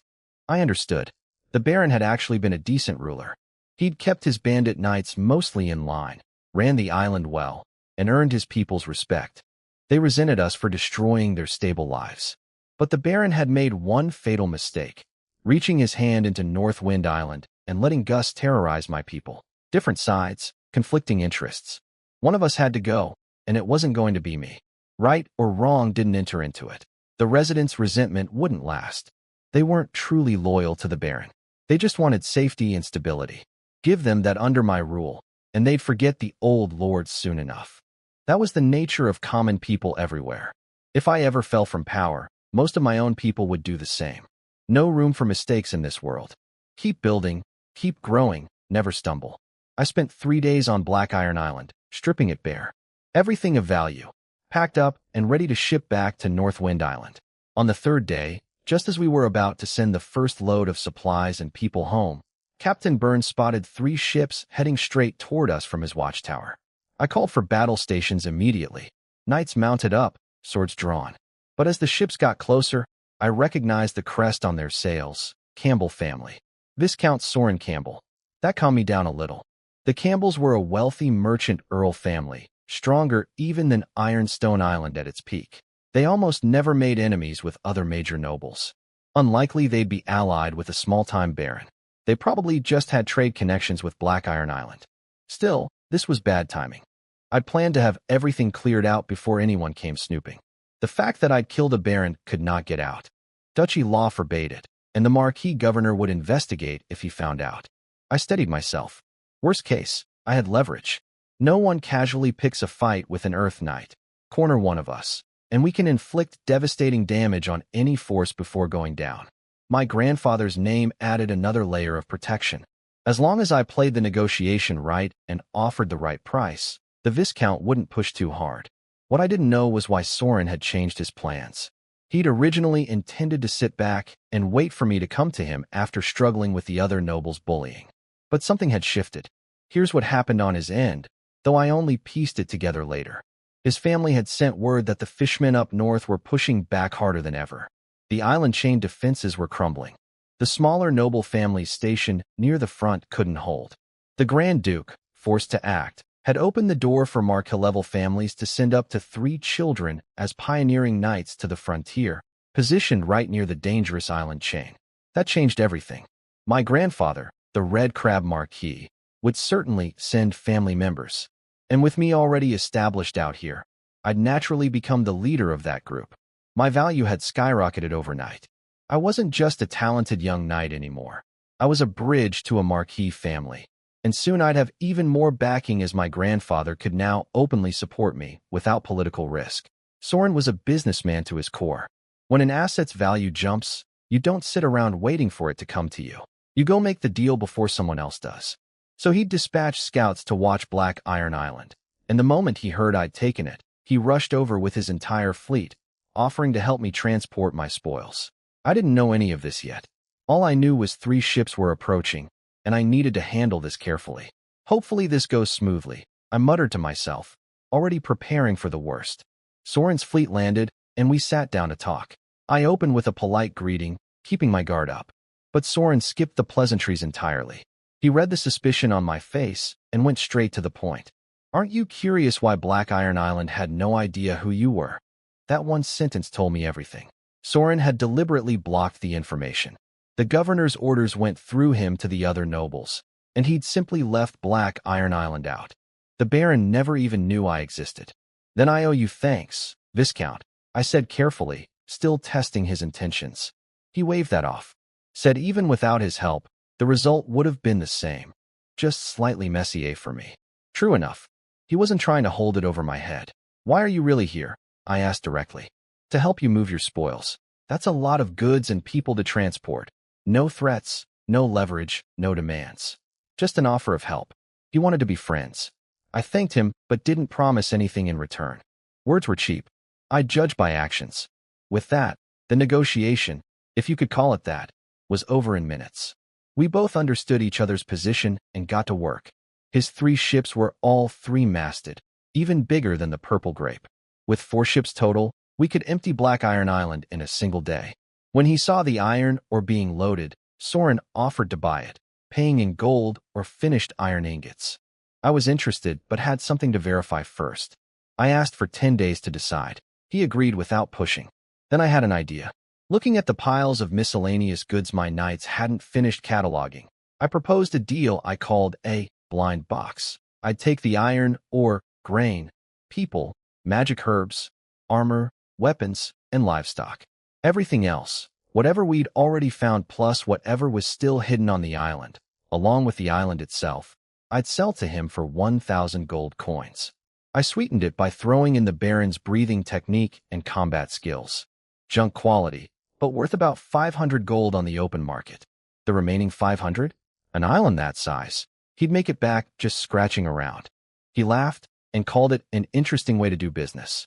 Then he pulled out a 1,000 gold banknote from the violet chamber and handed it over with a snap of his fingers. Get your things off my island before sunset. I was thrilled. 1,000 gold coins for leftovers I didn't need. But the real win was deeper than money.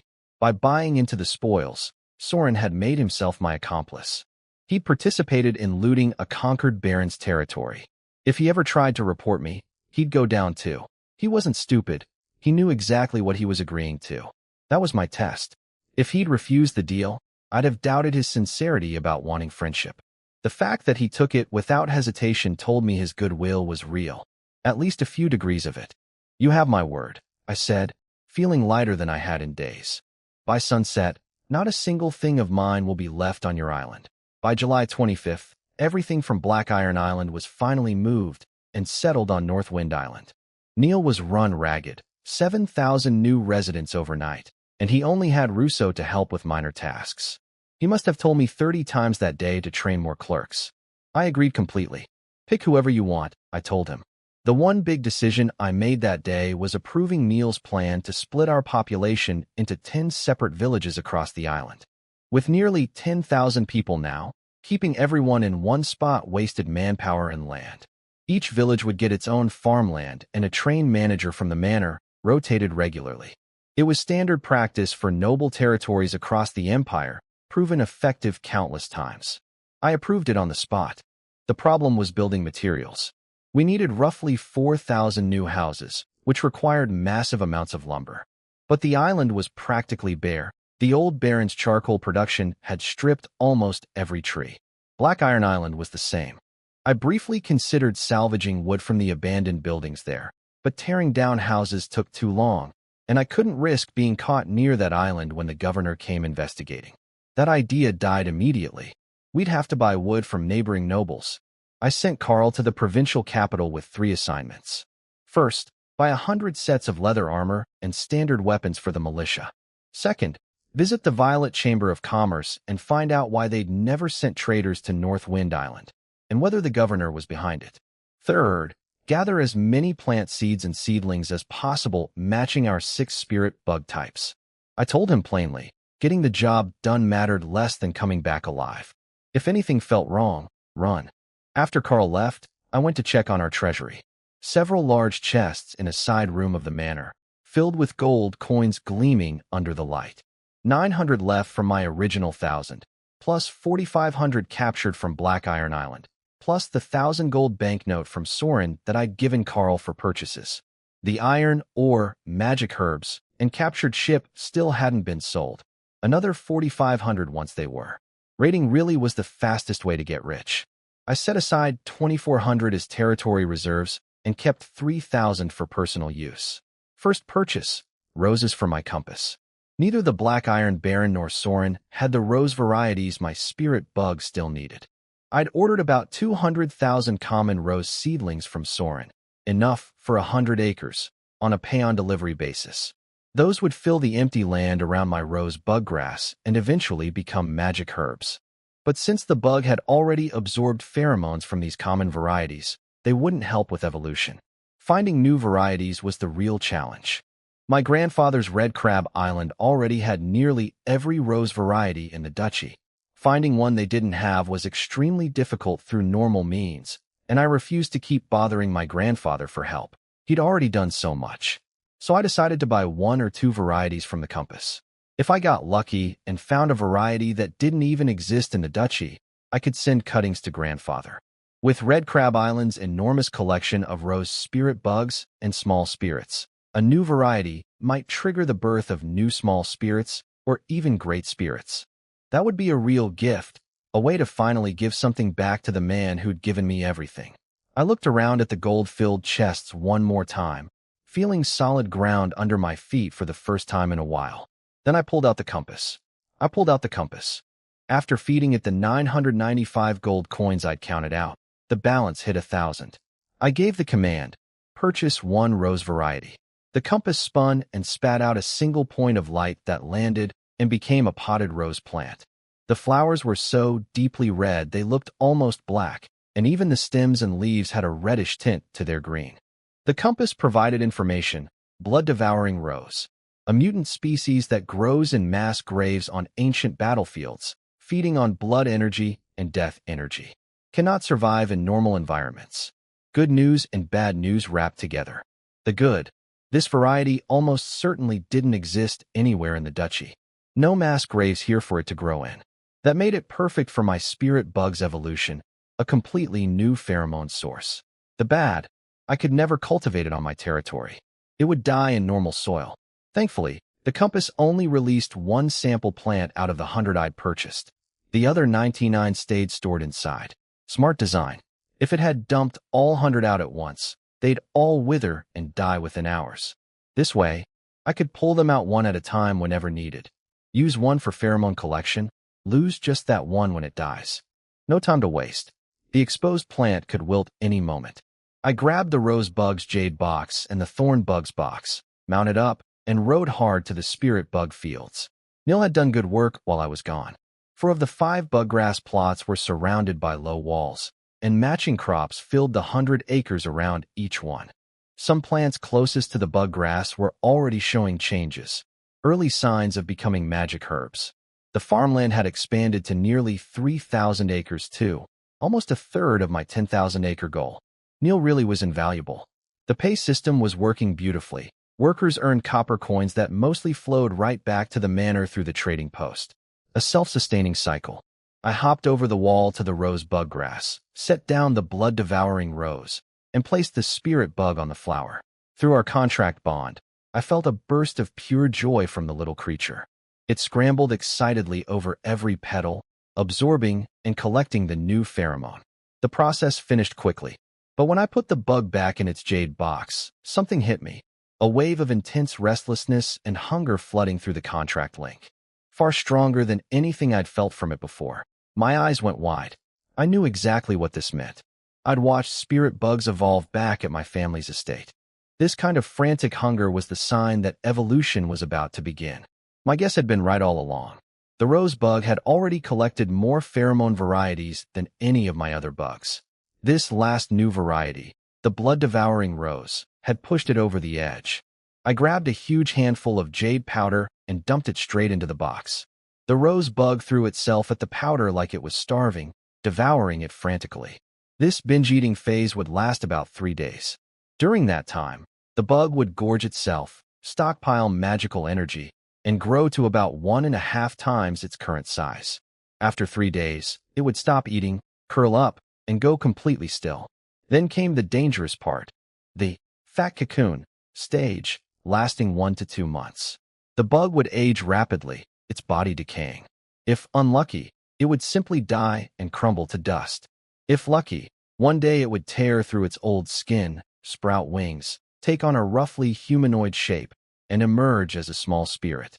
My rose bug had just entered the beginning of this process. Everything was riding on what happened next.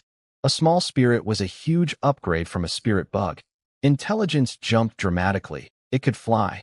Its lifespan grew from 10 to 50 years, and most importantly, the buggrass influence range expanded from 100 acres to 500. The magic herbs it produced would be several times more potent too. Price-wise, spirit bug herbs sold for 1 to 3 silver coins each. Small spirit herbs went for 3 to 9, averaging around 5. The profit difference was enormous. No wonder every noble was obsessed with evolution. With the rose bug taken care of, I set up the thorn bug next. I picked a 100-acre plot beside the other 5 fields and had it release its bug grass. A green light dropped from its mouth and instantly grew into a waist-high thorn bush. I'd have Neil build a low wall around it like the others. Carl had found 3 thorn varieties on Black Iron Island, enough for 100 acres, and they were already soaking in water downstream to stay alive. The residents would transplant them soon. That left only the 100 acres of roses still empty, but Soren was working on that. Both bugs settled, I headed back to the manor. I fed the rose bug another big handful of jade powder before leaving. The little thing was eating nonstop now, deep in its fat cocoon stage, stockpiling energy for the month-long transformation ahead. I estimated it would consume over 10 pounds of jade powder in 3 days. I wasn't worried about the cost. This rose bug was young, less than a year old, which meant its evolution window would be close to 2 months. Spirit bugs aged rapidly during the cocoon phase, so younger bugs had more time before old age killed them. An 8 or 9-year-old bug might only get a few weeks. Mine had plenty of runway. The odds of success were good. I was excited about more than just the small spirit itself. My compass needed a contracted small spirit to upgrade to level 2. That would unlock the ability to directly purchase spirit bugs of the same type. No more wandering the wilderness hoping to stumble across one. A stable supply line for spirit bugs would be a game changer for the territory. Next, I checked on the green poison frogs from Black Iron Island. I decided to keep them in the old cellar that Gus had used as a prison. I'd sealed it up before, thinking I'd never need it. Life had other ideas. The cellar was only about 3 meters deep and 3 meters wide. Far too small for 32 calf-sized frogs. It needed serious expansion, reinforced walls, more space, a water source for breeding. That kind of work was beyond my current craftsmen. I'd need to hire a team of mage builders, former earth magic users who'd switched careers to construction. They could reshape stone and soil with spells, making them fast and precise. Perfect for building an underground magical beast farm. Expensive, but worth it. For now, the frog stayed tied up in the manor's backyard. By evening, the blood-devouring rose had withered completely. It had lasted about 5 hours outside the compass. Too short to ship to grandfather. I'd have to find another way later. The following days were a blur of activity as we absorbed Black Iron Island's people and resources into North Wind Island. I helped Neil with administrative work whenever I could. The territory was transforming fast, and there was no time to rest. Carl sailed to North River Island's port and went straight to the Violet Chamber of Commerce. He cleaned up nice without his armor, but he wasn't there to socialize. He showed the manager the badge that the chamber president had given me. The response was not what we'd hoped. The manager, a round man named Todd, took one look and said the president had left instructions to reclaim that badge. Apparently, after meeting me at sea, the president had visited the governor, and whatever they discussed changed everything. He left orders to take the badge back. Todd laid it out plainly. No trade ships would visit North Wind Island. No commercial dealings with us beyond basic banknote exchanges. Governor's orders, and the chamber's local branch had agreed. The only silver lining: this restriction only applied within North River Province. Anywhere else in the empire, the chamber would still serve us normally. Carl understood immediately. The governor and the Violet Chamber's local branch were working together. Almost certainly because of the new Ironstone Earl, my father's replacement. Carl didn't argue or beg. He simply stood up and left. He couldn't buy the armor or weapons either. The governor had ordered all merchants in the province to screen large purchases by faction. Carl, being Carl, refused to lie about who he represented. His pride in our territory and loyalty to me wouldn't let him pretend to be from somewhere else. He came back empty-handed. I didn't scold him. Some might call his honesty foolish, but deep down I admired it and felt grateful for that kind of devotion. After he left to rest, I sat alone rubbing my temples. We were commercially blockaded in this province. The only path forward was partnering with the Campbell family. Their network wasn't as vast as the Violet Chambers, but it could supply what we needed for early development. Soren had already written to say the rose seedlings were ready and he'd deliver them personally soon. I'd discuss a broader partnership with him then. I checked on the spirit bugs, fed jade powder to 5 of them, then carefully looked in on the rose bug. After 3 days of gorging, It had ballooned from finger length to nearly 20 centimeters. Now it was curled into a tight ball, motionless, looking lifeless. The transformation had begun. Its once shiny skin had gone gray and wrinkled, and the decay was getting worse each day. Nothing I could do now but wait and hope. Over the past 10 days, Neil and I had finalized the village assignments. The main settlement near the manor would house knights, their attendants, and manor staff with their families, a reward for service. The other 9 villages each had a specific purpose. The old Fishman territory on the south coast became one village site. Near the eastern mountain base, we placed mostly single young laborers, future miners for the silver deposits above. Near the spirit bug fields, we settled people skilled in farming to tend the magic crops. Other villages focused on livestock, general agriculture, and so on. Every settlement had a clear role. No more chaos. Each village would specialize, making management easier and productivity higher. Soren arrived at North Wind Island with the rose seedlings his people had gathered. We met at the northern dock and walked along the coast together, our knights trailing behind at a polite distance. Much more relaxed than our first meeting. He brought up the iron ordeal, and I agreed. But instead of gold coins, I asked him to smelt the 1,500 long tons of, or into 500 long tons of finished iron ingots. The ore was high quality with a 40% yield, so I was only asking for about 3/4 of what I could get. A deliberate gesture of goodwill. I didn't need more cash right now, but iron ingots were always useful. Farming tools, armor, weapons, and they held their value well in the north. Soren understood what I was doing and matched it. He gave me the rose seedlings for free. Then I laid out 3 more requests. First, 100 sets of leather armor and weapons, 50 iron swords and 50 hard bows with arrows. Second, lumber for building 9 new villages. Third, an introduction to a pharmacist who could process the 200,000 magic pea plants sitting in my warehouse before their magic energy faded. He quoted me prices. Leather armor at 80 coppers each, swords at 6 silver, bows and arrows at a couple silver per set. The whole weapons package came to just over 5 gold coins, surprisingly cheap for anything outside the supernatural realm. Lumber would be settled after delivery based on actual usage, but I'd already estimated we needed at least 100,000 cubic meters for 4,000 houses. Around 400 gold coins total. Painful, but at least I could pay later. For the pharmacist, Soren gave me a letter of introduction to someone in North River City. He warned me the man had a difficult personality, but was skilled. I'd handle it. As we talked, Soren told me about the Grand Duke's decision to let Marquis families send children to the frontier. Great news for me. It meant my grandfather could openly extend his influence into North River Province, which would ease the pressure from the governor considerably. Near the end, I asked him directly why he'd risk angering the governor to work with me. His answer was refreshingly honest. The Violet Chamber could afford to side with the governor because they answered to the empire itself and didn't fear any single noble family. But their local operations depended on the governor's soldiers for protection, so they played along. The Campbell family was different. They had little invested in the north, so the governor couldn't hurt them. But they traded mostly with Earl-level nobles and below. Through me, they might build a connection to a Marquis family and grow their business. Plus, they saw my talent and potential as a worthwhile investment, especially since the 4th prince had once shown interest in me. I'd already guessed most of this, but hearing him say it so openly impressed me. A partner who tells you exactly what he wants from the deal is one you can work with. My confidence in this partnership grew. He left me the introduction letter, and we parted on good terms. After Soren left, I rushed back to the manor. I had a letter to write, 3 copies, actually. I'd been in the north almost 2 months and hadn't sent word to grandfather once. I called Russo to bring 3 hawks from Red Crab Island and writing supplies. The hawks worked like carrier pigeons. They'd fly back to wherever they were raised. I had Red Crab hawks, so I could send messages there. But grandfather had no North Wind Island hawks, so he couldn't reply.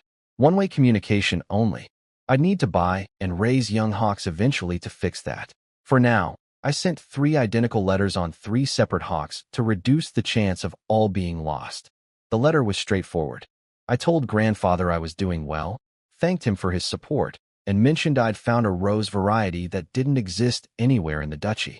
I couldn't ship it to him because it wilted too fast, But since the Grand Duke had just allowed Marquis families to send children to the frontier, I asked grandfather to bring the family's rose spirits along when he sent people. They could collect the new pheromone in person, maybe trigger more evolutions. I also said I missed him and wanted to see him. I sent Russo to release the hawks and settled into a few quiet days. Handled some paperwork, checked on the spirit bugs, waited for Soren's supply shipments. Peaceful enough.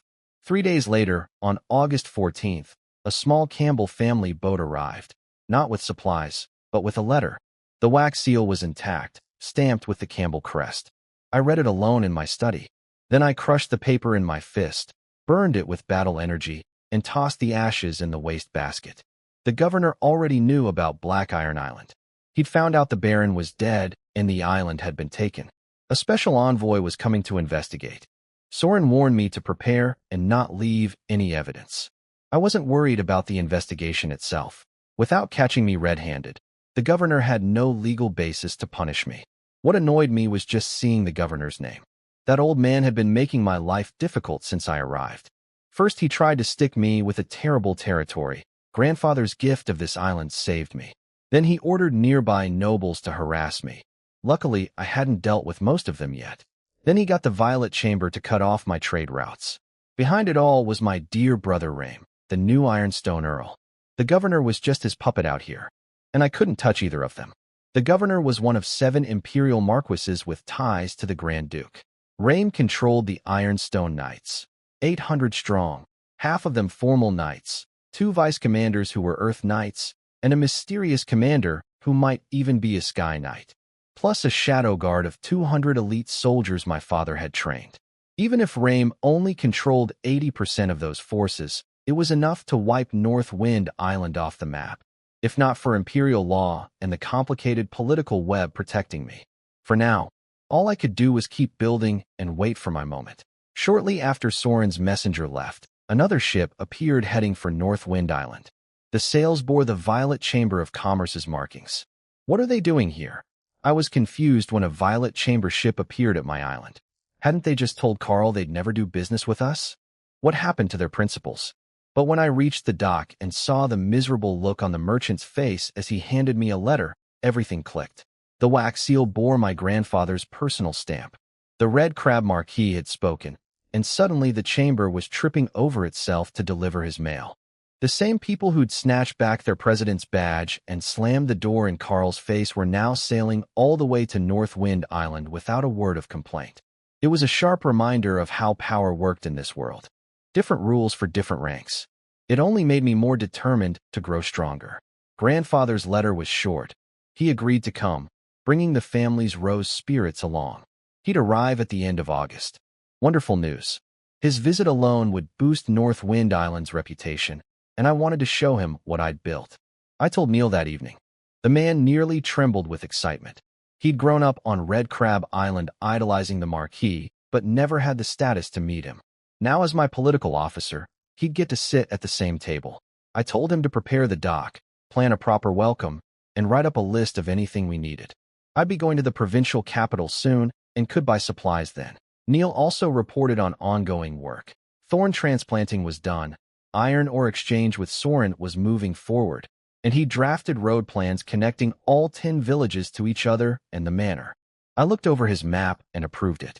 Next morning, I was training in the yard, drilling sword forms and burning through every drop of battle energy, then slowly recovering, using breathing techniques to absorb ambient magical energy. Painfully slow, without potions. Once I hired that pharmacist to process the magic peas, I could start training properly again. And by year's end, the earliest crops, alfalfa, peanut, tomato, and barley, would be ready for their first harvest. Mid-swing, a young squire came running, Leo's attendant. A ship was approaching without sending friendly flag signals, trying to force a landing. Carl was already at the dock. I threw down my training sword and sprinted there. Carl handed me a telescope, but I didn't need it. I could see the crest on the sails clearly enough. Governor's ship. So this was it. The envoy sent to investigate Black Iron Island's fall, just as Soren had warned. Of course they came to me first. Who else had both the motive and the power to take down the Baron? They weren't even bothering with basic courtesy. No flag signals, no permission to land. In noble protocol, that was practically a declaration of war. A deliberate insult meant to intimidate me. Carl asked what we should do. I smiled. When someone walks up and shoves their face in front of you begging to be slapped, it would be rude not to oblige. Their ship was still several miles out, moving slowly, probably on purpose, trying to look threatening. A single-mast vessel, barely 15 meters long, tiny compared to the Purple Grape. I gave the order, my voice cold and sharp. The crew should be aboard the Purple Grape. Tell them to raise anchor. Now, the governor's envoy, a man named Hobby, thought he could bully me by sailing straight at my island without flag signals or permission. In noble protocol, that was basically a declaration of war. He knew it was wrong. Even his own ship captain warned him. But he wanted to make a show of force to impress the governor and maybe earn a promotion. What he didn't expect was me launching the Purple Grape straight at his little boat. Carl spotted them, sending panicked flag signals almost immediately. I turned to Captain Byrne and asked innocently if he saw any flags. Flags? What flags? Byrne grinned with all his teeth showing, telescope pressed to his eye. I don't see any flags. The man had been a ship captain for 15 years and never once rammed another vessel. He was having the time of his life. I told him to speed up and aim right at them. If the ship got damaged, I'd pay for repairs out of my own pocket. The Purple Grape was 3 times the size of their little single-mast boat. When they saw us bearing down with no sign of slowing, Hobby started screaming that he was the governor's envoy, that he meant no offense, please forgive him. Too late for that. We slammed into them head-on. Their bow shattered, cracks split along the hull, and everyone on board went tumbling across the deck like bouncing balls. I shouted at the top of my lungs, "Pirates! Where did these pirates come from, daring to attack North Wind Island?"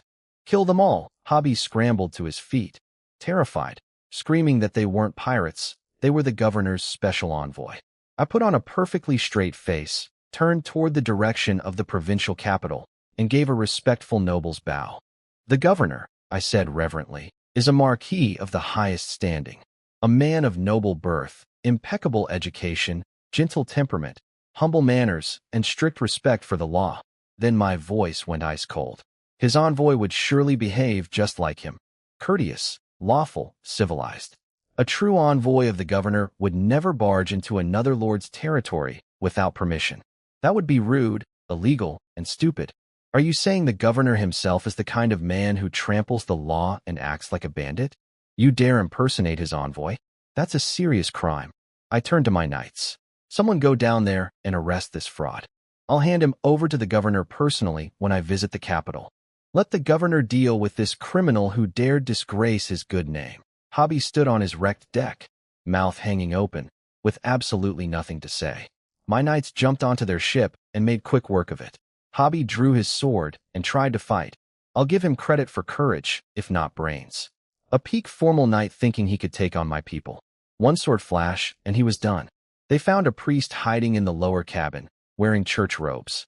He threatened me, said the bishop wouldn't forgive this. I ordered him killed too. The church existed in this world because their light healing magic was useful on battlefields and helped nobles keep order.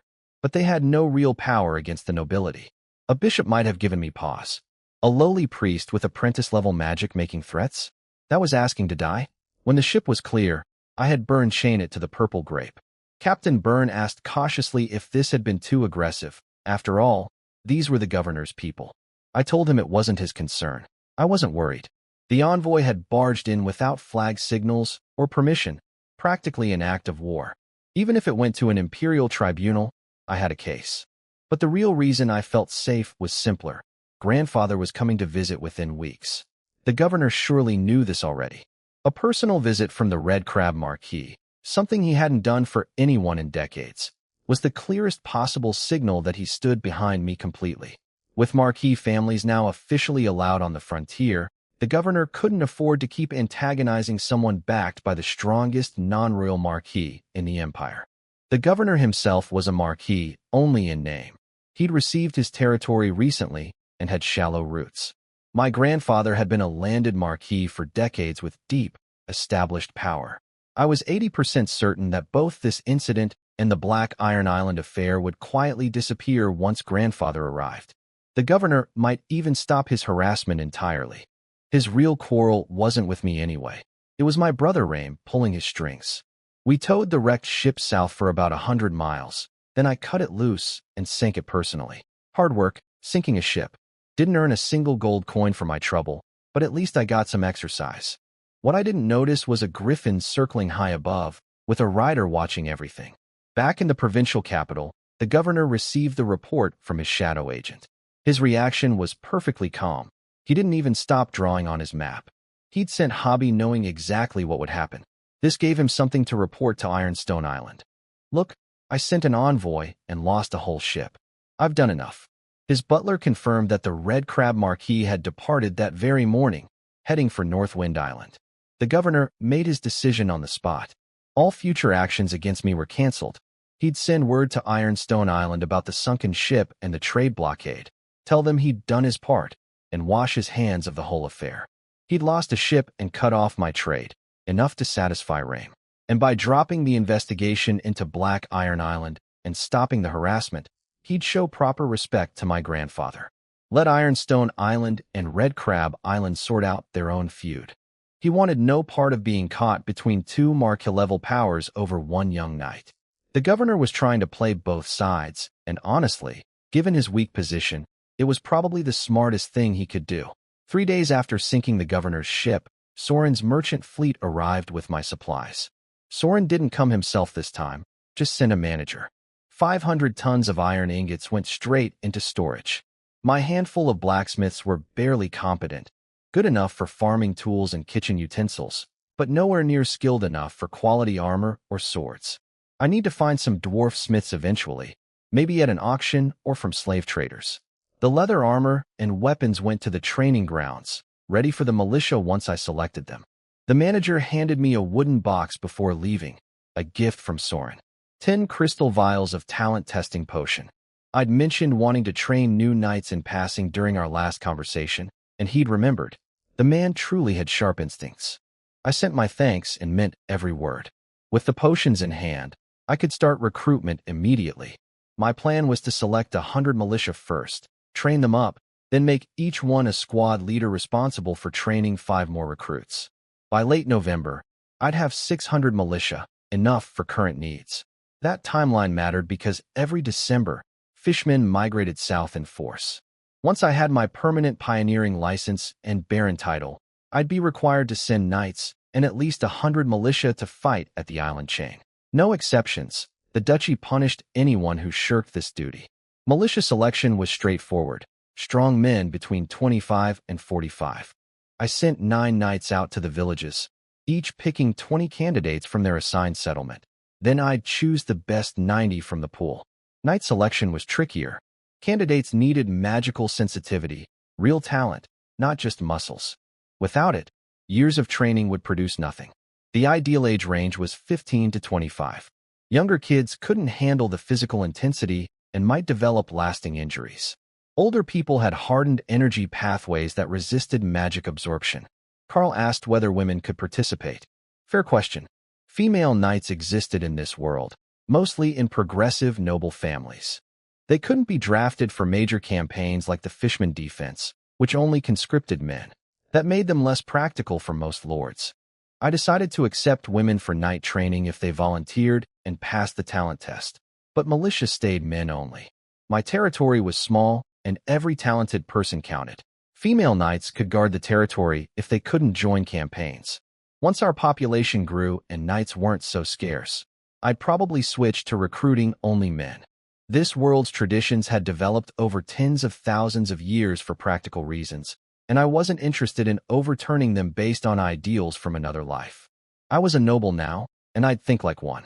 Within half an hour, all eligible young people from the manor village, about 700 of them, gathered in the open space outside the manor. The selection began. Testing for knight talent was simple in concept. It came down to how sensitive someone's body was to magical energy and how fast they could absorb it. A mage could tell at a glance, but I didn't have one. So I used the potion Soren had given me. I had a large barrel filled with water, mixed in the potion, and stirred it evenly. Enough for each of the 700 young people to take one sip. Before anyone else drank, I took a sip myself to gauge the magic concentration and set the standard. I decided on 3 minutes. Anyone who couldn't absorb the energy within that time failed. That was already half the requirement Ironstone Island used for their selections. If I couldn't find talent with a bar that low, there was nothing I could do. Carl lined everyone up and handed out equal portions. The reactions told me everything. Most of them grimaced in pain, sweating and twisting their faces. Their bodies were rejecting the magical energy, pushing it out through every pore. No talent.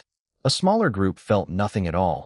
They weren't rejecting it, but their absorption was so slow they couldn't even notice. Also no good. Then there were the few who looked comfortable, even refreshed. Their bodies were pulling in the energy quickly and efficiently. Those were the ones I wanted. From 700, I got 11. 2 women, 9 men. Russo made the cut, barely, middle to low talent. But the standout was a thin 15-year-old girl named Mia. Messy hair, yellowish skin, but her eyes were incredibly bright and alert. When I asked her name, she panicked and pointed at her mouth, shaking her hands. She couldn't speak. Her whole body seemed to deflate. She was sure I'd reject her now. Russo stepped in and told me her name. I asked her if she wanted to be a knight. She looked up at me. Her eyes came alive again, and she nodded hard. That was good enough. I told her I'd notify her family, but she shook her head. An orphan. I told her to move into the quarters near the training grounds with the other selected girls. Her family's opinion wouldn't have mattered anyway. Some older residents had backwards thinking about women, and I wasn't about to let ignorant parents override a child's chance at becoming a knight. If the candidate agreed, that was final. The other villages sent back their results by evening. 25 total knight candidates across the territory, 20 men, 5 women. Ages ranged from 15 to 25, mostly around 20. I gathered them and laid down the rules. Move to the training grounds tomorrow morning. Food and housing provided by the manor. 1 day off per month to visit family. Leave the grounds any other time without permission. Sent home permanently. Knights needed 2 things above all else: obedience and perseverance. Without those, talent meant nothing. Carl would oversee all night training. The other knights would rotate as instructors: swordsmanship, horsemanship, archery, hand-to-hand combat, unit tactics, reading and writing. Everything. Brutal schedule, but every knight in my service had been through the same. For the militia, 200 candidates showed up. I needed 90 to join the existing 10. Picking one by one would take forever, so I had them wrestle. The matches weren't exactly elegant, and I got bored watching, so I went back to the manor for dinner. Neil delivered the final roster that evening. 100 militia, exactly as planned. I put Leo in charge of militia training. He had experience, and I trusted his judgment. I only knew knight training methods from my own upbringing and vague memories of military drills from my previous life. Better to let the expert handle it than pretend I knew what I was doing. Next morning, while the new recruits were happily collecting their gear for their first day of training, I was already at sea, heading for the provincial capital alone. I took the captured black iron ship since the purple grape was busy hauling lumber. I'd originally planned to sell this ship, but after the Baron's generous donation of gold, money wasn't urgent. Better to keep it. A growing territory always needs ships. My to-do list for the capital was long. Hire the pharmacist Soren recommended. Find a team of mage builders at the Professionals Guild. Buy supplies for grandfather's visit. Check the slave market for useful workers. Look for young hawks or eggs at the Adventurers Guild. And visit the Duchy's inspection team to trade in my fishman heads for merit points and apply for the permanent pioneering license. The ocean was boring as usual. Nothing but water in every direction. I kept my compass out, hoping to spot a coral bug drifting on the currents. No luck. A day into the journey, still 100 kilometers from the capital, Byrne noticed a ship tailing us. It had been following at a fixed distance since morning, speeding up when we did, slowing when we slowed. He tested it by deliberately veering off course. The ship followed. When Byrne reported this, my boredom vanished instantly. Pirates. I was genuinely delighted. First time in my life being targeted by pirates. Probably only happened because I wasn't flying the purple grapes flag. Everyone in the province knew what pirates in these waters really were. Puppets backed by nobles who used them to harass rivals and squeeze resources from weaker lords. Usually they preyed on small-time pioneering knights with no backing. I ordered the sails dropped and anchor thrown. I'd wait for them to come to me. They kept approaching at the same leisurely pace, not even suspicious that we'd stopped. Idiots. Museum-grade idiots. When they finally pulled alongside, they tossed grappling hooks and laid planks between our ships. Clumsy work, clearly inexperienced. I'd already sent my crew below deck to hide. No knights with me this time, so I needed to avoid friendly casualties. I grabbed a deck chair, brewed some coffee, crossed my legs, and sipped while they fumbled through their preparations. After about 15 minutes, 30 men in armor and face masks jumped onto my deck, wielding knight-grade longswords. Pirates wearing fine armor and carrying proper swords. How subtle. Robbery, one of them stammered. I didn't even bother talking. I stood up, stretched, and drew my sword. A burst of screaming later. The deck held nothing but blood puddles, 30 dented armor sets, and 30 swords. Not a bad haul. A free ship plus equipment, and I hadn't even reached the capital yet. I decided right then, from now on, I'd always travel in the black iron ship instead of the purple grape. Can't attract customers if you're driving the fancy carriage. The crew came up to clean the deck and tied the pirate ship to ours. That vessel alone was worth 1,000 gold coins. The rest of the journey was uneventful. We reached North River Island, docked at the North Port. No VIP privileges without the purple grape, so we waited in line like everyone else, and I rented a fast horse and rode straight for North River City. North River City was impressive for a frontier town, not as grand as Red Crab City, but comparable to some mainland capitals. As a pioneering knight, I didn't have to pay the entry fee or wait in line. I rode straight to Triumph Street and found number 63. Every other shop on the block had its doors wide open for business. This one was shut tight. The people nearby gave me strange looks as I approached, a mix of pity, disgust, amusement, and something I couldn't quite place. I knocked. The door swung open. It wasn't locked, just pushed closed. I stepped inside. "Don't step on my clothes," a pinched, high-pitched male voice shrieked. The floor was covered in colorful women's clothing. The air reeked of perfume and face powder. At a vanity mirror sat a large man in a floor-length dress, applying eyebrow pencil. When I caught his reflection in the mirror, I got goosebumps from head to toe. A heavily made-up old man. White face cream, rosy blush on both cheeks, dark purple-red lipstick. He asked if his cosmetics looked nice. He'd made them all himself. I didn't answer that question. I just asked if he was Master Green. Then I handed over Soren's letter while cursing the viscount silently. Quirky personality was quite the understatement. Green touched my hand when taking the letter, deliberately dragging a finger across my skin. Every fiber of my being wanted to punch him. I held back. The things I do for my territory. Those knight trainees better work hard. They had no idea what I'd sacrificed for them. He agreed to process my magic herbs. Then came his conditions. First, he couldn't guarantee success rates, and he'd keep 10% of the finished potions as payment. Second, no restrictions on his clothing, makeup, or freedom of movement while on my island. Third, full armed escort for the entire trip, and I had to register the job with the Pharmacists Guild first. These demands were actually mild compared to what most pharmacists asked. They were rare professionals, and they knew their worth. The clothing freedom clause would make some nobles refuse outright, but I had no choice. I agreed to everything and told him we'd leave tomorrow at noon. I practically fled out the door. To be fair, the man was genuinely talented. In a world with barely any cosmetics industry, he'd invented over a dozen types of makeup products: blush, lipstick, eyeshadow, face cream. His direction might be questionable, but his research spirit was admirable. Next, I headed to the professionals district, an entire street of guild halls for alchemists, mages, mage builders, pharmacists, beast tamers, and more. I registered Master Green's assignment at the Pharmacists Guild first. They needed everything documented: his name, my identity, the destination, dates, and proof for each detail. I showed them my pioneering license.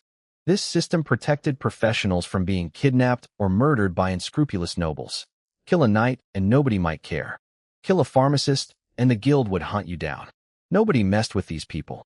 With the paperwork done and the guild's official certificate in hand, I headed for the Mage Builders Guild.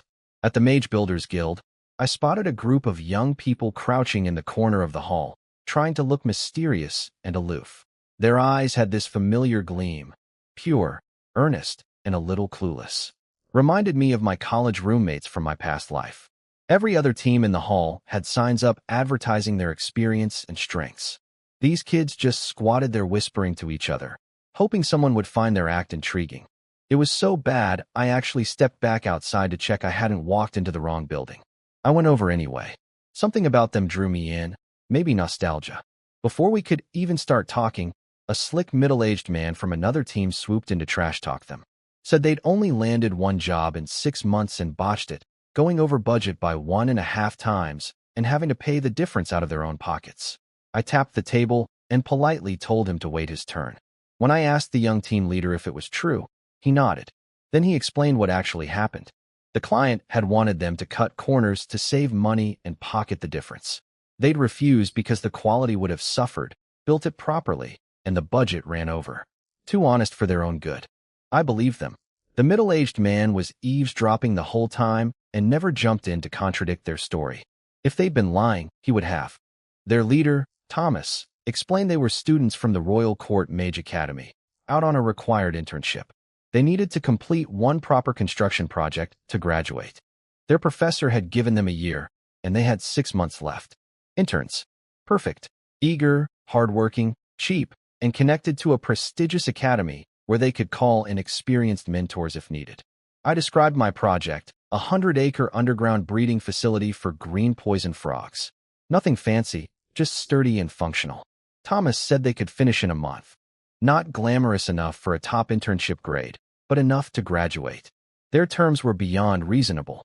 I'd supply materials and 500 laborers, couldn't change the design mid-project, and had to provide food, housing, and safety. Their fee? 100 gold coins for travel back to the academy when done. I'd been prepared to spend over 1,000. I stood up and shook hands before they could reconsider. Deal. Let's sign the contract. We got the guild's official mediator involved, filed everything properly, and signed. Both sides were thrilled. Tomorrow at noon, North Gate. I told them. I had a pharmacist to pick up there too. Busy day ahead. With the pharmacist and mage builders sorted, I headed to the slave market before it got too late. The place was a walled compound near the city edge, about 100 acres, with a heavy metal door covered in alchemical engravings. Fancy. A cheerful-looking middle-aged merchant greeted me at the entrance. Bright eyes, big smile. You'd never guess he sold people for a living. He asked what kind of slaves I wanted, but I told him I'd browse first. 2 lifetimes, and I'd never actually seen a slave market. Curiosity got the better of me.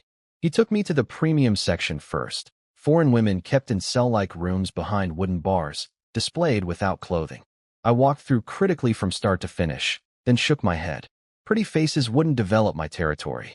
Why spend gold on decorations when I could buy a spirit bug instead? I went through 8 more buildings, inspecting men, women, young, old. I took a thorough and critical look at this rotten institution of the noble class, condemned the entire filthy trade in my mind, and then finally told the merchant what I actually needed: craftsmen, cooks, brewers, blacksmiths, anyone with real skills. He looked like he wanted to strangle me. Could have saved him a lot of walking if I'd said that from the start. He assembled about 100 workers in the courtyard. Cooks, blacksmiths, bricklayers, carpenters, fertilizer makers, all mediocre. No surprise. Every pioneering knight who came through the capital picked this place over. The skilled ones were long gone. Still, even half-trained craftsmen were useful. Regular slaves cost about 15 silver, same as an ox. These craftsmen ran higher. The 100 cost me around 30 gold coins total.